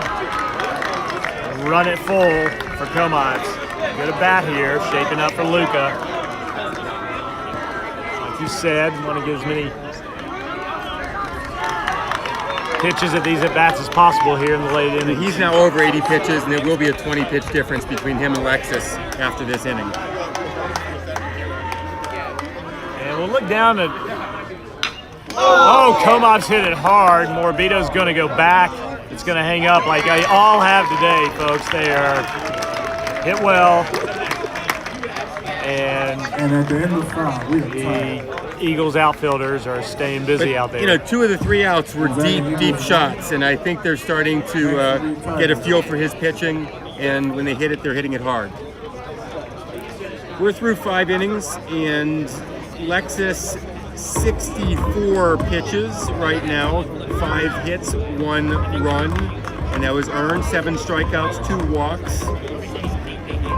Van Sice 84 pitches, 2 hits, 1 run, that was earned, 9 strikeouts, and 1 walk. Van Sice has brought his strike percentage up to 63%. Lexus is sitting at just under 69%. Number 8, Joseph Sook. Number 2, Bryson Moore. Lexus has faced 21 batters, Van Sice has faced 20. And we're going to take this opportunity as we enter the 6th inning to thank our sponsor, again, Rockland's Barbecue. Throughout the DMV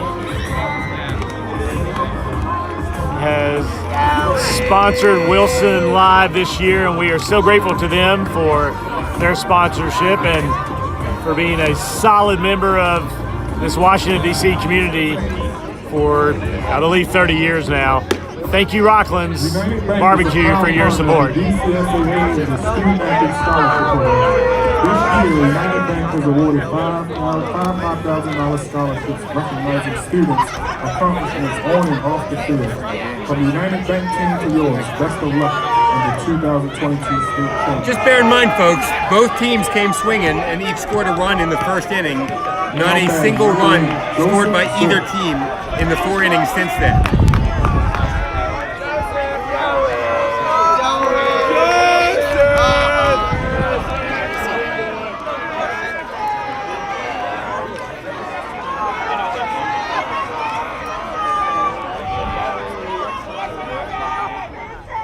Alexis will throw a curveball in there for a strike. Drops that one in, a beauty.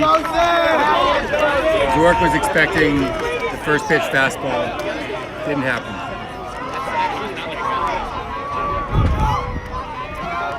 Zork, Moore, Van Sice for the Eagles. Start out the 6th inning here. The 2022 DCSAA Varsity Baseball Championship. And we're here at the Washington Nationals Youth Academy. Washington Nationals Youth Baseball Academy in Southeast DC.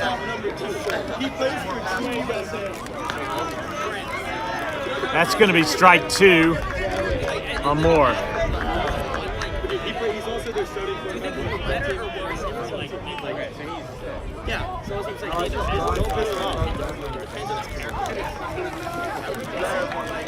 Up ask for some baseballs here. Plenty of balls leaving the yard today, mostly all out of play foul. 0-2 to Moore. It's upstairs. He's going to bite at it.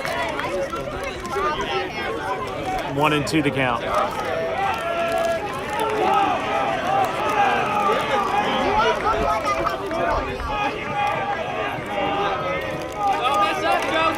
Oh, Joey's nervous.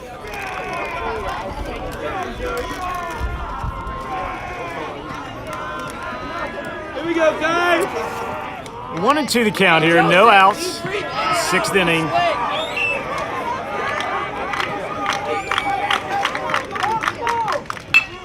That's going to go right back up the middle for a single, and Moore is aboard.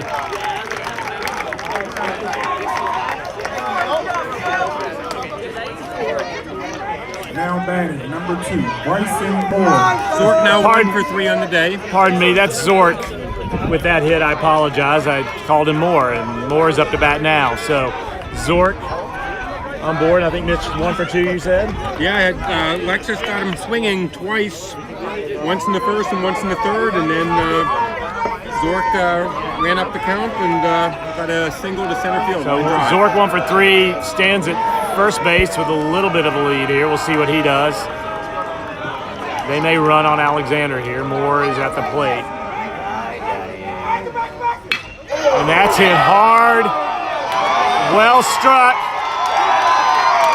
Home run.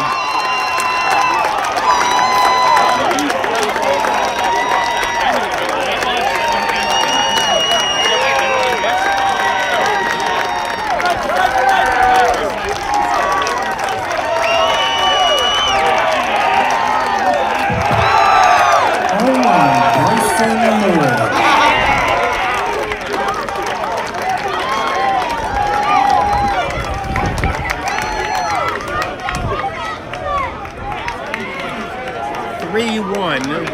Gonzaga now.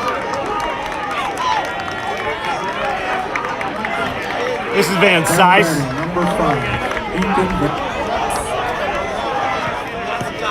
Van Sice, no outs here in the 6th. Moore with the home run, takes us to 3-1. Just outside. Here we go, Kyle. Lock in here.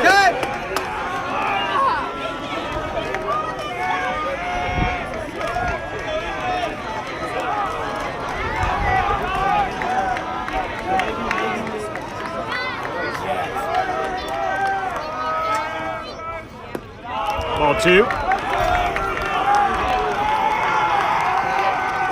Kai had not given up a home run this season. That's the first.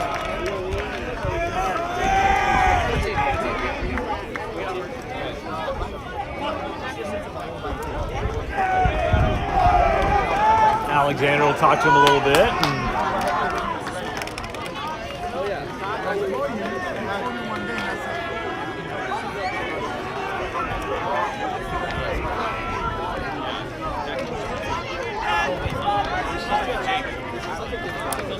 So we got 2 balls, no strikes, no outs.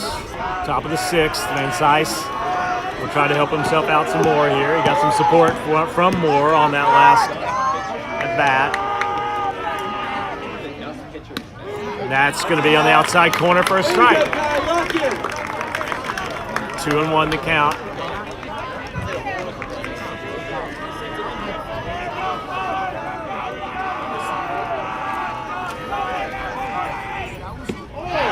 Down in the zone, a pretty pitch by Kai Lexus. Even the count, 2-2.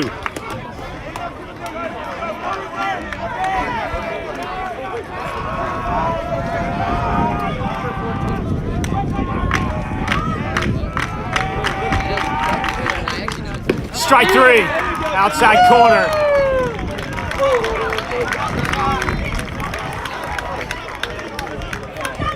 He's gotten Van Sice 3 times. Little pitcher-on-pitcher rivalry there. now batting, was a good comeback sequence from Kai, who collects it out there and will face Wilburn, I believe, the catcher. That's fouled straight back for strike one.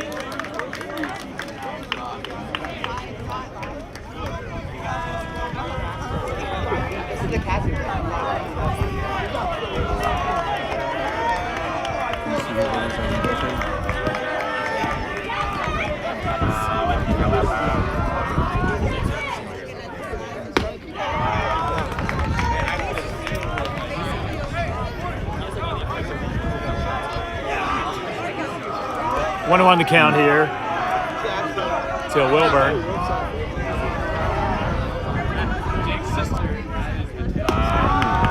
That won't break. 2-1. One away. There you go, Kai.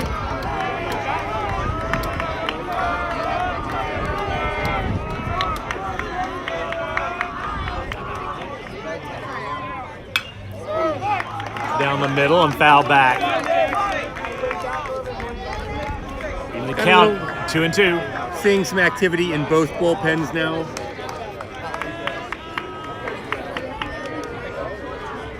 However, starters are remaining in the game thus far.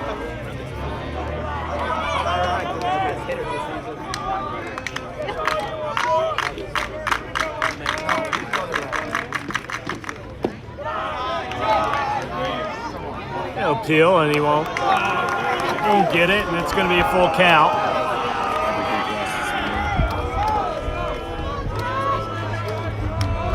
One away here, full count. Alexis will look in. No one on base.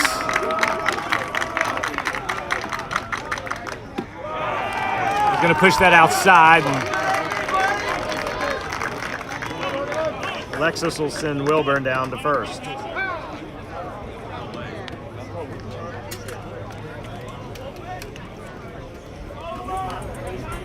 Coach Mateo's going to walk out.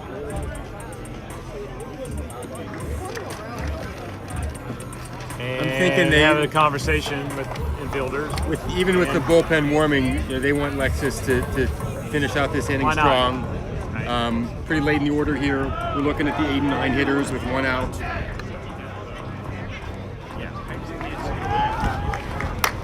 Talk about what they want to do here, and I think with a 3-1 lead,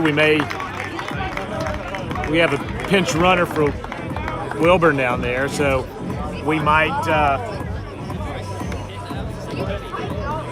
might see number 24 take off for second, challenge Alexander on this one. Now batting, number 6, Logan Harris. Kai's at 80 pitches right now. Has some gas in the tank.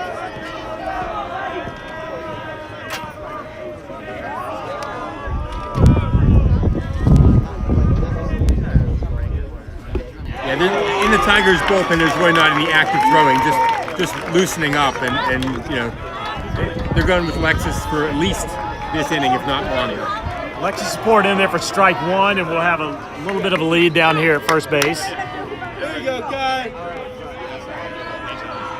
Not a huge lead. Alexis is going to focus on this batter. That's going to be hit to center field, and Burris is going to run over to grab it because that's what he does with that speed. Great jump on the ball right off the bat. Yeah, and anything that's up for any amount of time, he's going to get under it and make the out.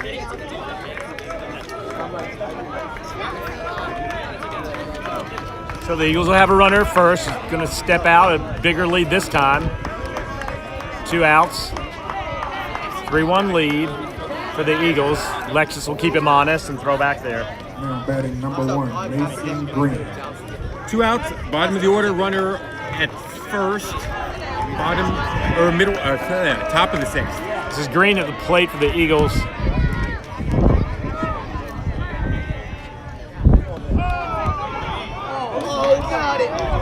Alexander came up quick off the hop, a good stop, and threw it down to first and almost got him, sliding back in.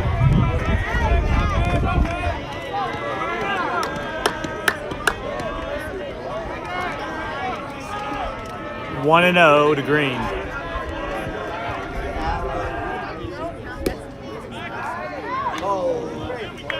That's right, G-Horse! Alexander throwing down there again. 2-0.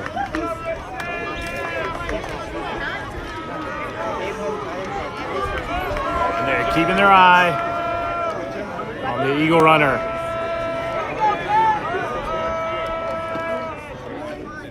There he goes. Get him, Gabe. Safe. Nice throw, Gabe. Alexander fired it down there.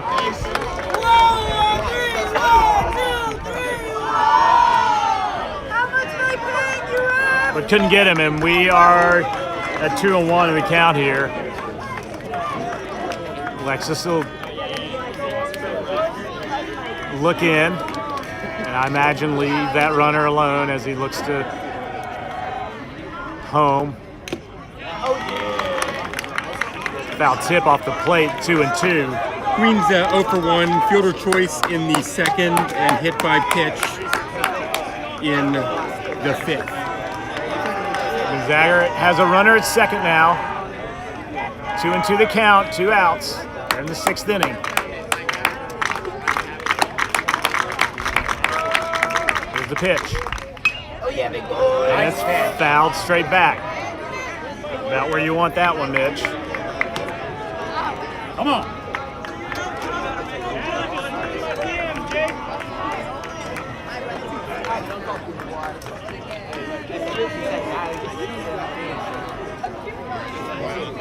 Counts even at 2-2 with 2 outs here.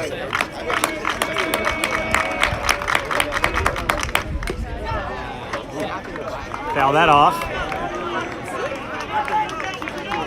Green hanging in there.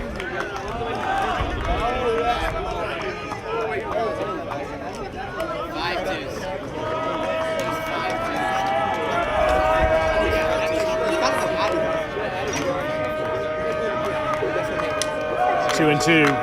Alexis looks to deal. And he does with a curveball, but Green won't bite, and that's going to run it full. Here we go, Kyle. Lock in here.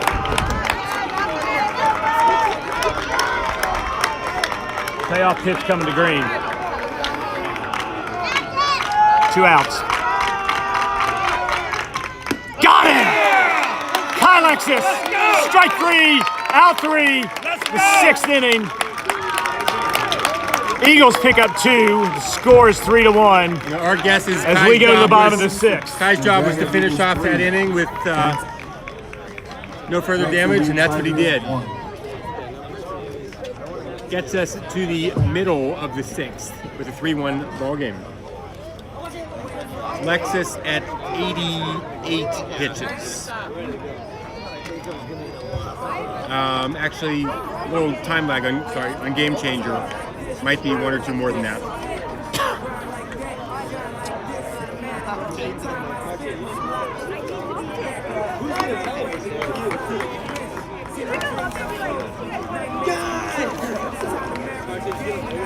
The Comas flew out the bottom of the 5th, so that means we'll have Zuna, Nunez, Rosario, and Rivera at the plate. Van Sice is going to stay in. But we're really proud of these Tigers student athletes, and emphasis also on the student part of it. 26 student athletes on the current baseball roster exceeded a 3.0 GPA. Way to go, Tigers.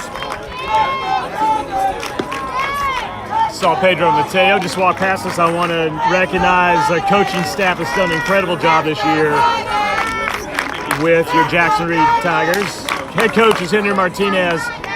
Assistant coaches Robinson Mateo, Pedro Mateo, Nate Heller, Paul Legere, and Coach Amari.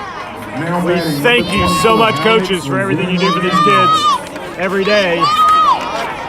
And the job you all have done this year for these Tigers. Alex Azuna Nunez coming to the plate. The Tigers trail by 2. You should take a picture. Here.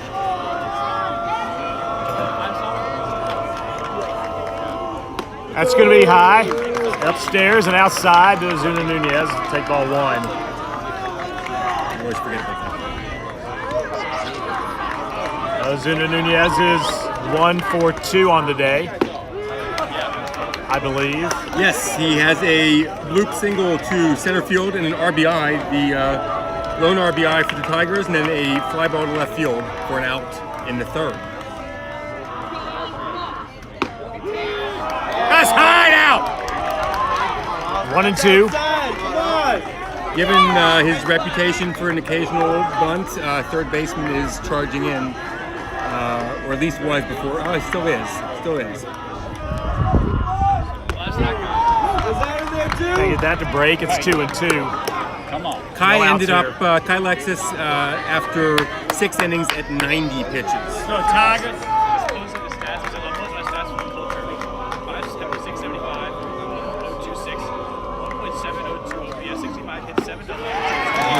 Paints the outside corner. 3rd strike.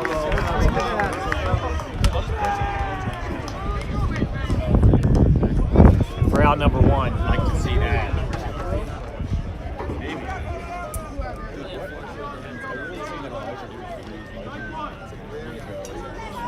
Now batting number 6, Elias Rosario.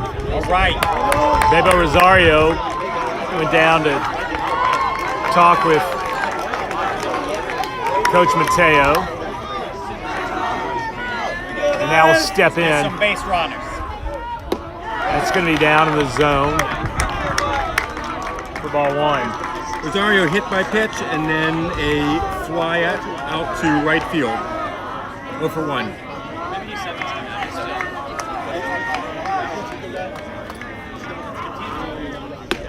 That's going to be outside. Ball 2. All right.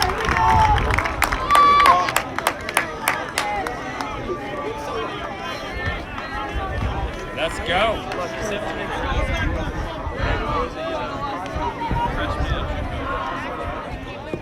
That's going to be low as well. And now Julie Slattery, we agree with you. Come on, Tigers, you got this. Let's get it back. 3-0 to Bebo. Down the pipe. And the Tigers will have a runner aboard Let's get some runners. with the Rosario walk. Rather odd. Van Sice put a little extra on that. Get some Rosario pressure. looked to me There you go. That's it. on the way, and that's going to be it for Van Sice.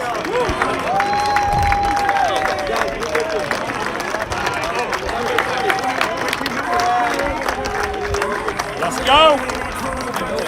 Go fresh meat. So the Eagles will have a Van Sice New ends pitcher. up at 92 pitches. 2 hits. 1 run, it was earned. 10 strikeouts. 1 walk. And he is responsible for the runner on first. 56 of those pitches were strikes for a 61% strike rate.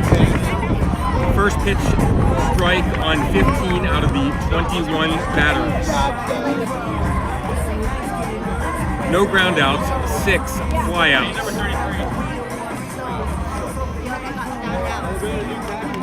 Eagles are going to go with the left-hander here. And we're going to get a change of catcher as well. Now pitching for the Gonzaga Eagles, number 20, Jackson Bolden. We've got Jackson Bolton. We'll confirm that in a minute.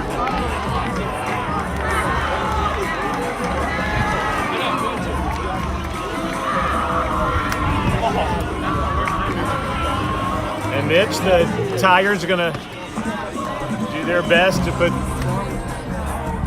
Rivera on board here. You know, Down by 6, 2. you want to chip that down to at least a single run deficit, if not tie it up. Yep.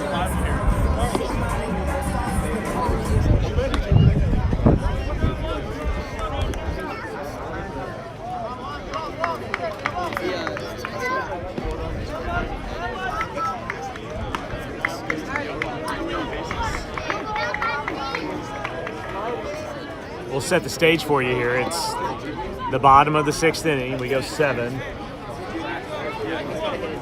Gonzaga has a 2-run lead over the Tigers. Both at bats, Rivera has gone to the outfield, a fly to center field for an out in the first, and in the fourth, a line drive to left center for a double, though was stranded on third. Did not get to score that inning. 1 out here in the 6th for Rivera. Rosario will be down at first base and has wheels as well. Like many of these Tigers batters are also strong runners. Now batting number 7.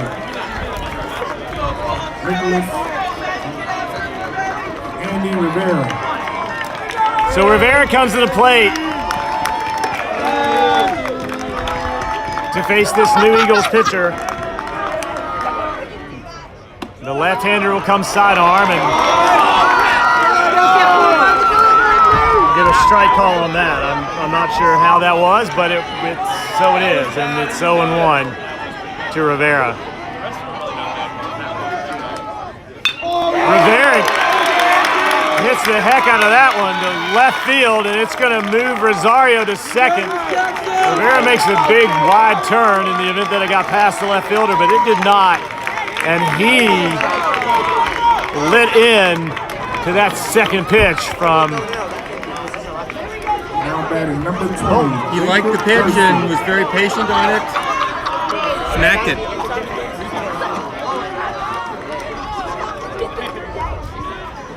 One out, runners on first and second. Baldini will give up a hit quickly to Rivera, and Rosario will stand at second, and a good opportunity here for Jacob Gerson. 1 away here as the Tigers want to put some on the board. That's outside.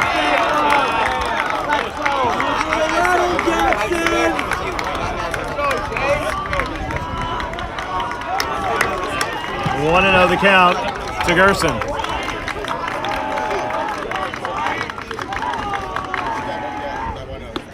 That's in there for a strike. Well, I think Gerson knows what he's going to get now. That's exactly where these strikes have been. And Kind of middle low. Yeah, big contrast from Van Sice, who loved the high pitches. and threw very hard. That is not as hard. Which may be part of the point here. You have a hard-throwing Van Sice who has a great game, and then you bring somebody with maybe not quite as much velocity. And you're going to have folks chasing it. Gerson fouled it back. It's 1-2. 2 runners on. Good opportunity for the Tigers. That's going to be outside. 2-2. So it looks like the pitches are low to middle, and then he'll vary them to the outside a little bit. You need to be disciplined, but you are going to get your opportunities.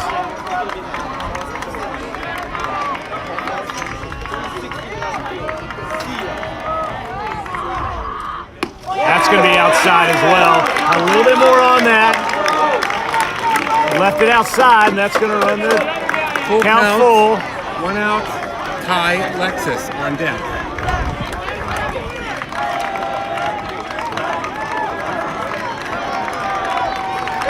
Gerson's a good hitter, going to look good.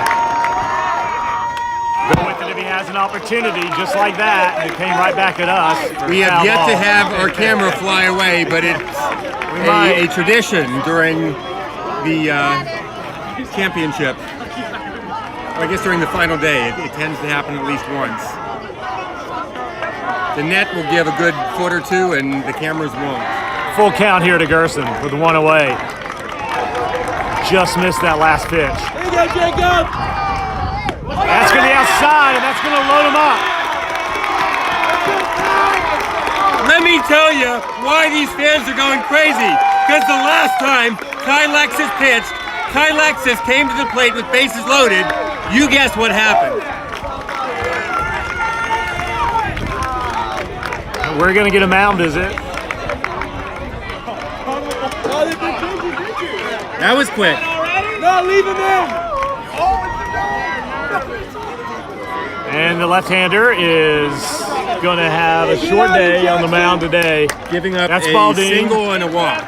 Gave up a single and a walk to load the bases for the Tigers with one away, and Kyle Lex is going to come to the plate.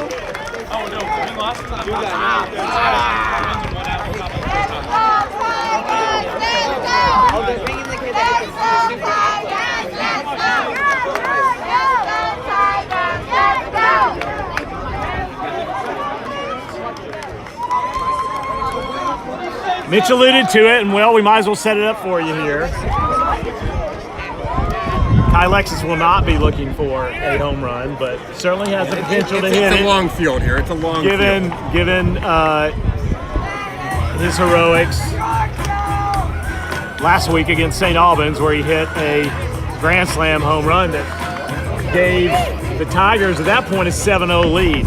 They're down by 2 now, and you can bet your bottom dollar that Kyle Lexus is looking to get a hit and bring in whatever he can and help himself out in this game. It is quiet out in the Tigers bullpen, so has a really good chance to help himself out here. We're going to take a 15-second break here while this New Eagles pitcher continues to warm up.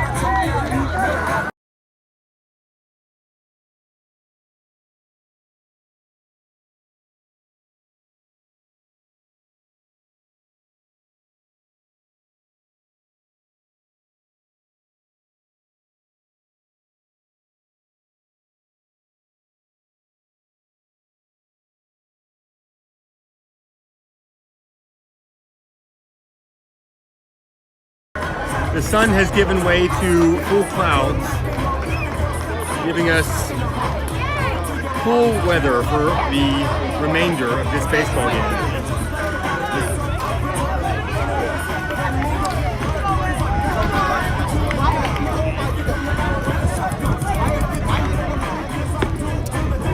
As Mitch mentioned, the last time these teams met was in the semifinals of the DCSAA Varsity Baseball Championship. Ben Coble says comeback starts now. A heck of a win for the Tigers in that game. Here we are in the 6th inning. Bases loaded. Kyle Lexus will come up with 1 out. And let's see what he gets. Youngers is the pitcher.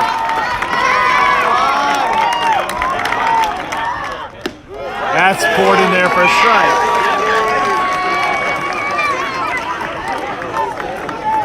Lexus will take a look, kind of see what he gets, and see if he gets an off speed here.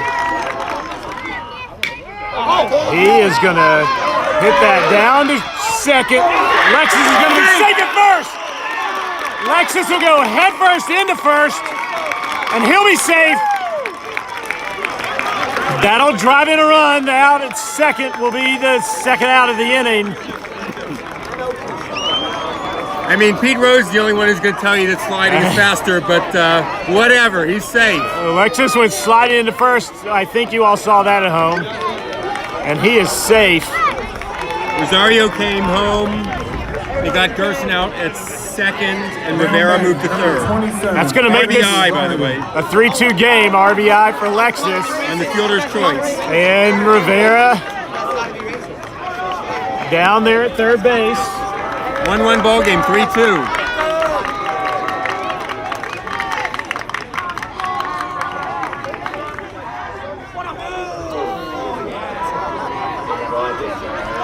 That's Eaton Rosario at the plate. DH in place of Sullivan. That's going to be outside or not. Yeah. Strike 1. Wilson gets closer with that run. 3-2, folks. Lexus at first, Rivera at third.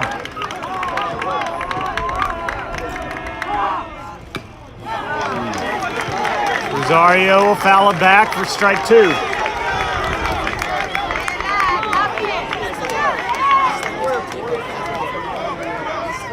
Interference!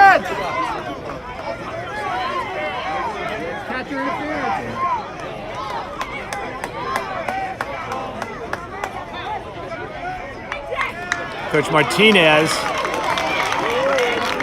we think, is asked about catcher interference on that. And catcher's smiling, so I can tell you what the catcher thinks. There was a thump, but I'm not sure the first base ump heard it. And they're going to talk about it, and he'll say no.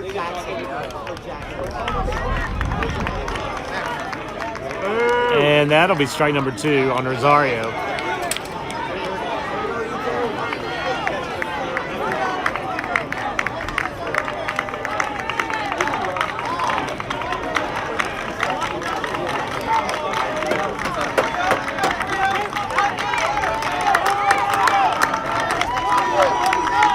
To the count. They're going to get. There's a play to the plate. He is called out of there.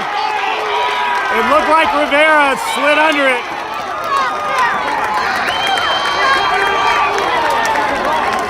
The ump on top of the play called him out.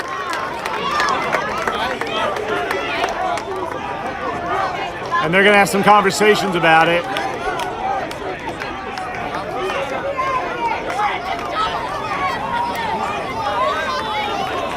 And Coach Martinez, I think he's asking whether it was a balk. Making an appeal on a balk. And officiating crew is not going to entertain much of a discussion around that, and we're going to go to the 7th inning. Tigers were able to pick up 1. It's 3-2 now as we go into the 7th inning of this 7-inning game.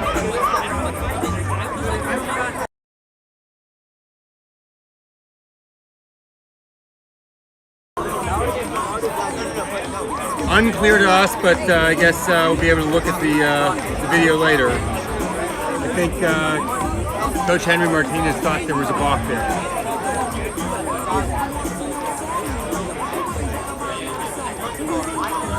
Alexis was at first and took off to second to try to hang up the pitcher and perhaps get Rivera home on the steal from third. It worked, it hung him up, and Coach Martinez felt like there was a balk on the play. Didn't get that call. Rivera sprinted home and I thought maybe got under the tag, but did not, according to the home plate up.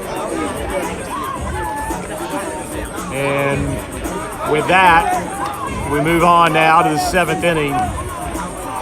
Gonzaga up by a run, 3-2. Tigers will gather behind the mound and talk it over and get things straight here for what they hope will be their last defensive stand of the season. Unless, of course, they can tie it up and they go at it again.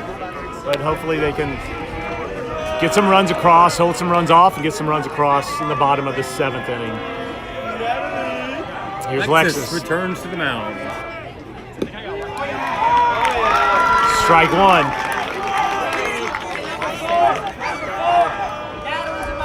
'91st pitch.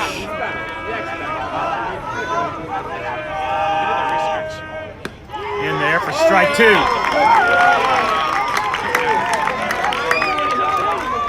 Going right after the top of the order. Just about to ask that with the top of the order. That's hit hard to center field, and Burris is out there to look it in and gather it in for out number 1.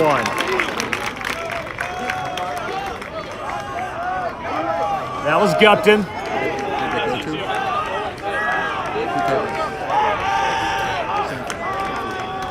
That was Gupton. Now this is number 7, Nicholas Morabito.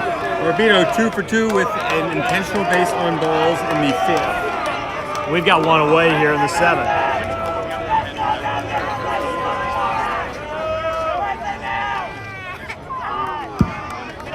It's going to skip past Alexander. No harm. Nobody's on base for the Eagles. Ball number 1. No strikes.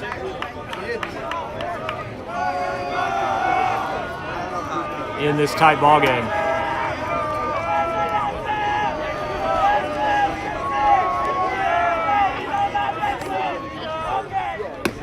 A little upstairs.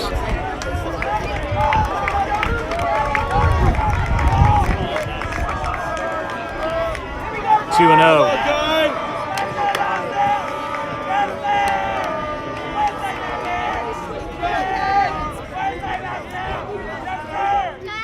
That's right in there for a Right strike. up the middle, and Michael Queck says, "In Kai we trust." And gotta say, he's going. We're at 6 in the 3rd inning. Still right is now. good. His motion is so free and easy.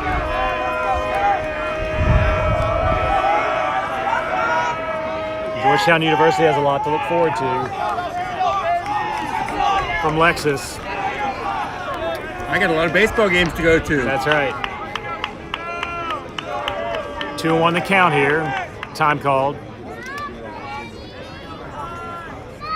Ty Lexus and my son, Ben Wonder, played together in Hardy Middle School years and years ago, and then at Wilson. Ty's graduating now to go off to Gonzaga, to Georgetown. I was about to say something about Gonzaga in the middle sentence. He's going off to Georgetown, and Ben's off at Nichols College in Massachusetts. Do you ever get in the middle of 2 different sentences and they both came out at the same time? All the time.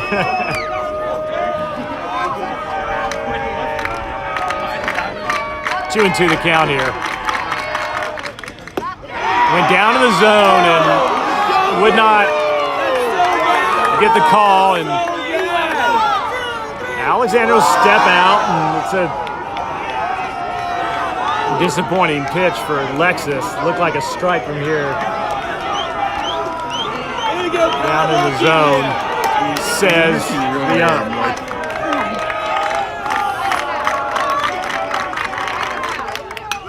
That's fouled back. Morbido hanging tight.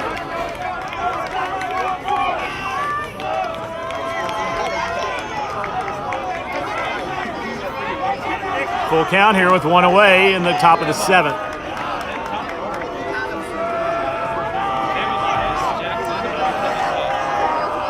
Lexus looking to finish this thing off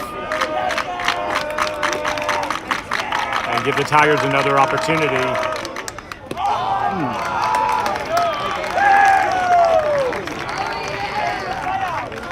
Not the worst damage that Morbido could have given him. So Not at all.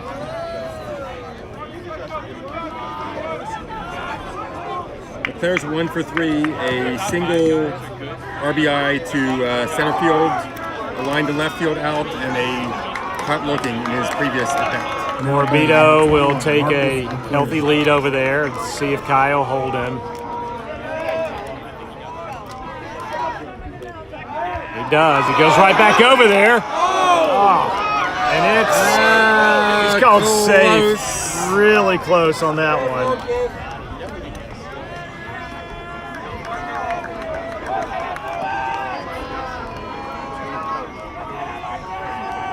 No balls, no strikes. 1 away here.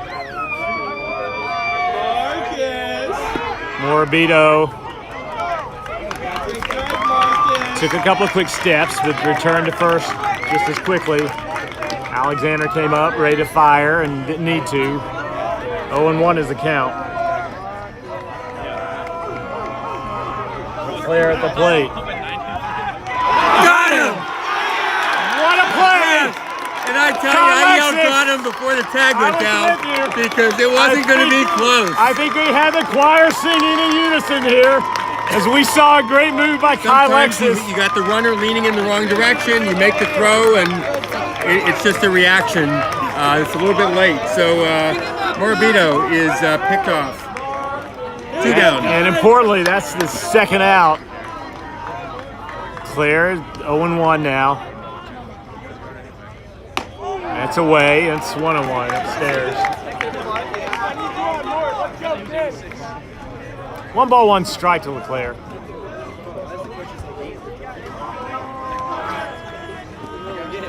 Carroll making a sprint over here and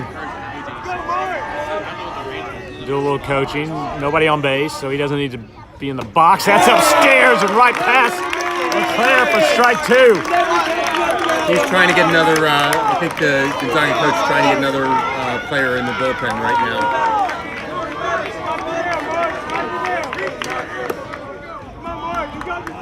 One and 2 with 2 outs. Here comes a pitch from Lexus.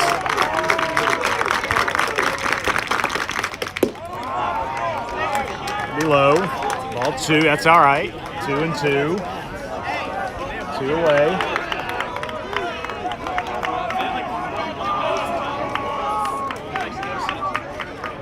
Okay.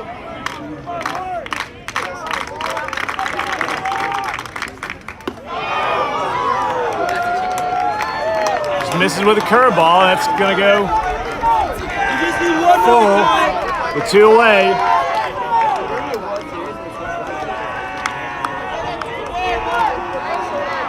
Alexis looks in, full count.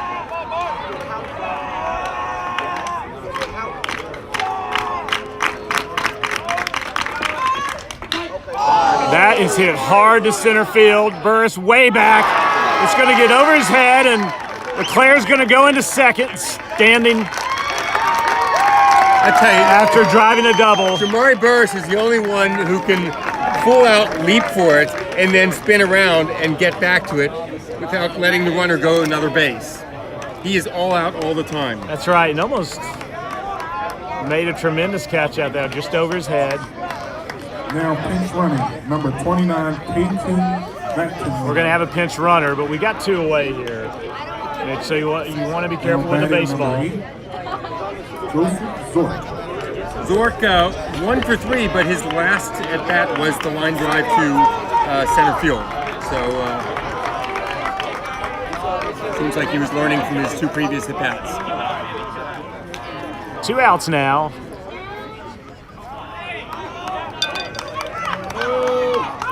Alexis would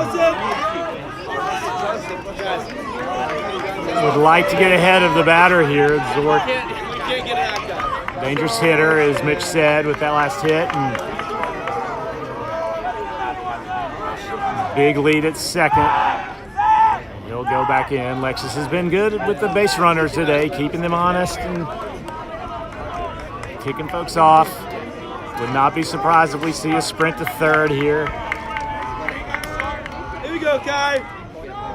Although close game. That is going to go down the right field line, and it's going to be fair. It's going to bring a run across for the Eagles. Zork is going to go for third, and it's not going to be in time to third. Zork has a triple with a line drive that went down the first base line and fell just inside the foul line.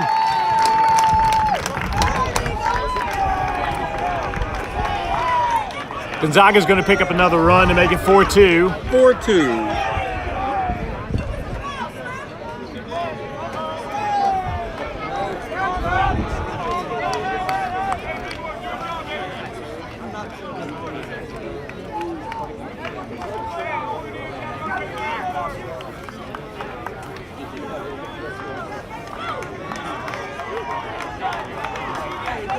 Runner on third, 2 outs. Bryson Moore.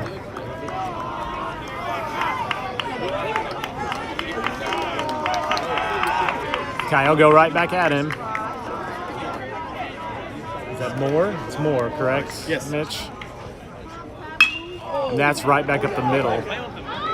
Fielded cleanly. And Gerson picks it up on a bouncer. The Tigers are going to go into the bottom of the 7th, down 2. Try to get it going here again. Tie this thing up and maybe go home with a victory. All the scoring in this game in the first, 6th, and 7th innings. Very quiet in the middle of the game. And just what we expected, Mitch, out of these 2 teams. Just battling. Loomis is going to be up first for the Tigers. So 9-1-2. I take that back. It won't be Loomis up for the Tigers. I think it'll be Rosario. Oh, Rosario was up when the out on the base path. Yes. Rosario was up when Rivera tried to steal home and got thrown out for the third out of that 6th inning. So Ethan Rosario, number 27, will come up in the 8th spot. Then Loomis, then Burris for the Tigers.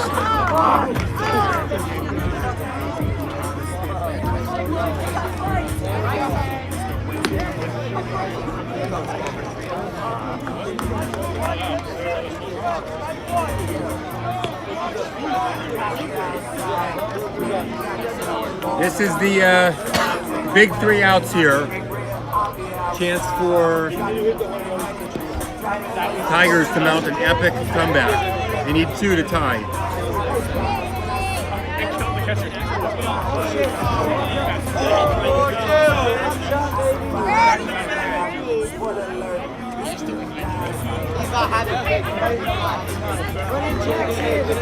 Most important thing is to get a base runner on, so you have the batter as the tying run.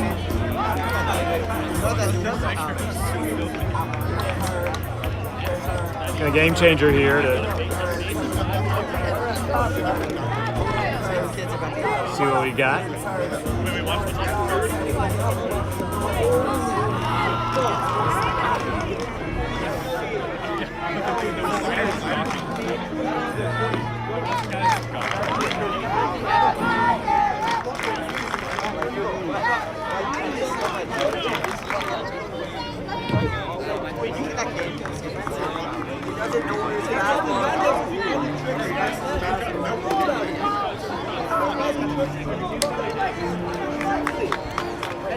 Help me out here. Is Younger's pitching when we left the 6th? Or is this a new pitcher? Down batting for Jackson Lee, number 27, Evan Rosario. Checking. Game changer is going to tell us that Moore is on the mound now for the Eagles. New pitcher Moore. Ethan Rosario at the plate as we get underway with the bottom frame of the 7th inning. Tigers need 2 to tie, 3 to win it. That's going to be just outside. No, it's not. It's strike 1.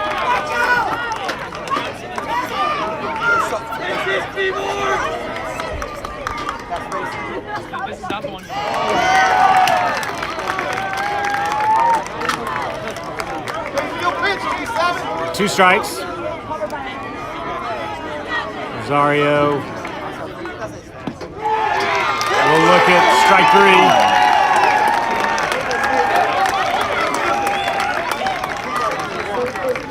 Now batting, number 9. 1 down. Jackson Loomis. One away, Jackson Loomis in the 9 spot. Burris on deck. Here we go, Jackson!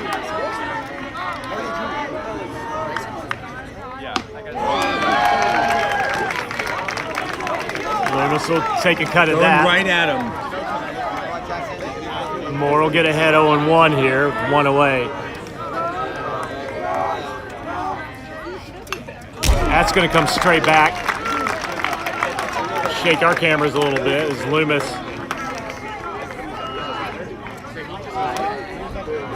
is going to take a good cut at a fastball. Loomis then top of the order. And go 0-2. And he'll go down the right field line. And it's going to be dropped by Harris. Made a diving attempt and can't get to it. And Loomis is going to slot in and called out at second.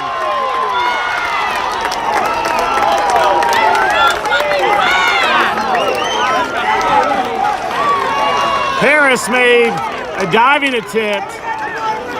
Got off his glove. He got up quickly to gather it in and threw down to second base for out number 2. Went for second. It's a tough call because you go in there to try to break up the possibility of a double play, but they need you on. It's hard. Certainly looked like it was going from right field. Yeah, and I Amazing think he throw. might have got. We didn't see it from our vantage point, but it looks like it might have bounced back off the fence into the glove of Harris, who throws Loomis out at second, and that's going to be strike number 1 to Burris.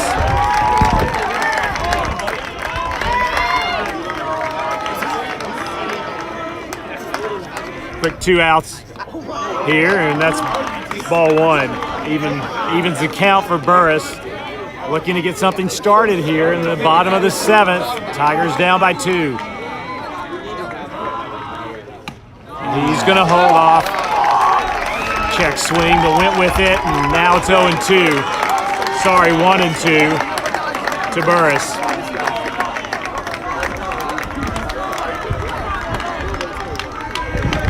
Wilson needs 2 runs with 1 out to go.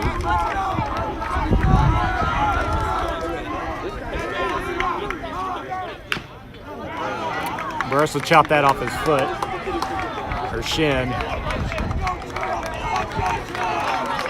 Probably doesn't feel it given where we are in this ball game.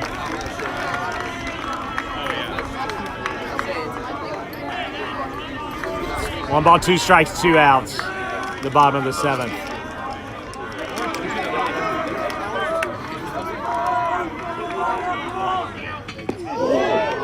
That's going to miss.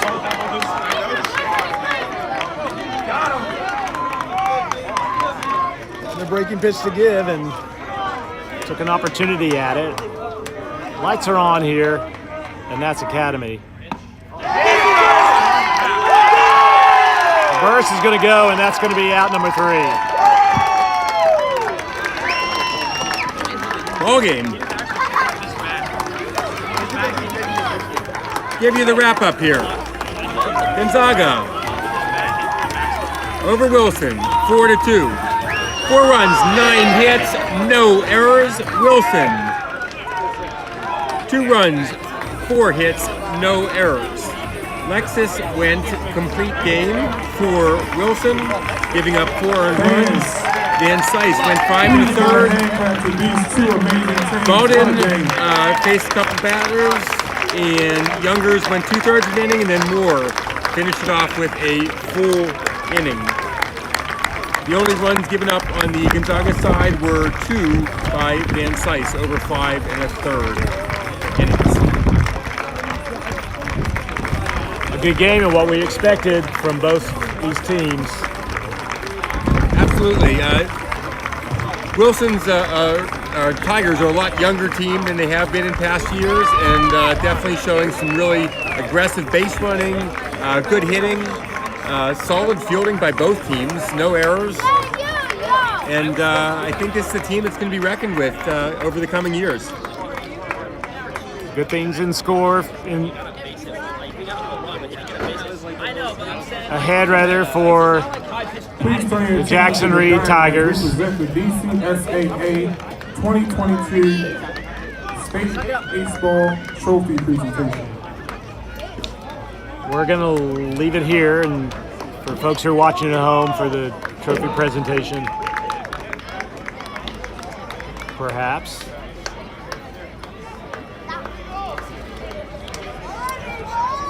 And thank you again for tuning in to Wilson Live. We have both teams.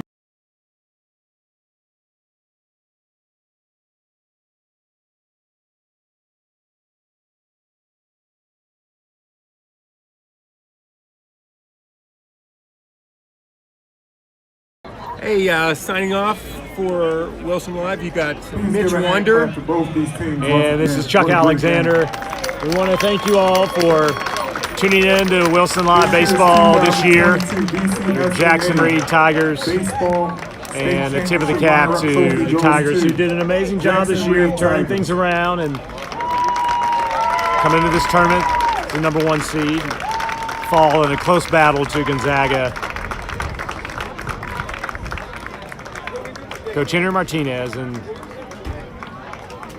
his team will take the second place trophy. And Mitch, shall we bid farewell to our audience? That's it. Have a great baseball day. Thank you for tuning in. State Baseball Championship trophy goes to the Gonzaga Eagles.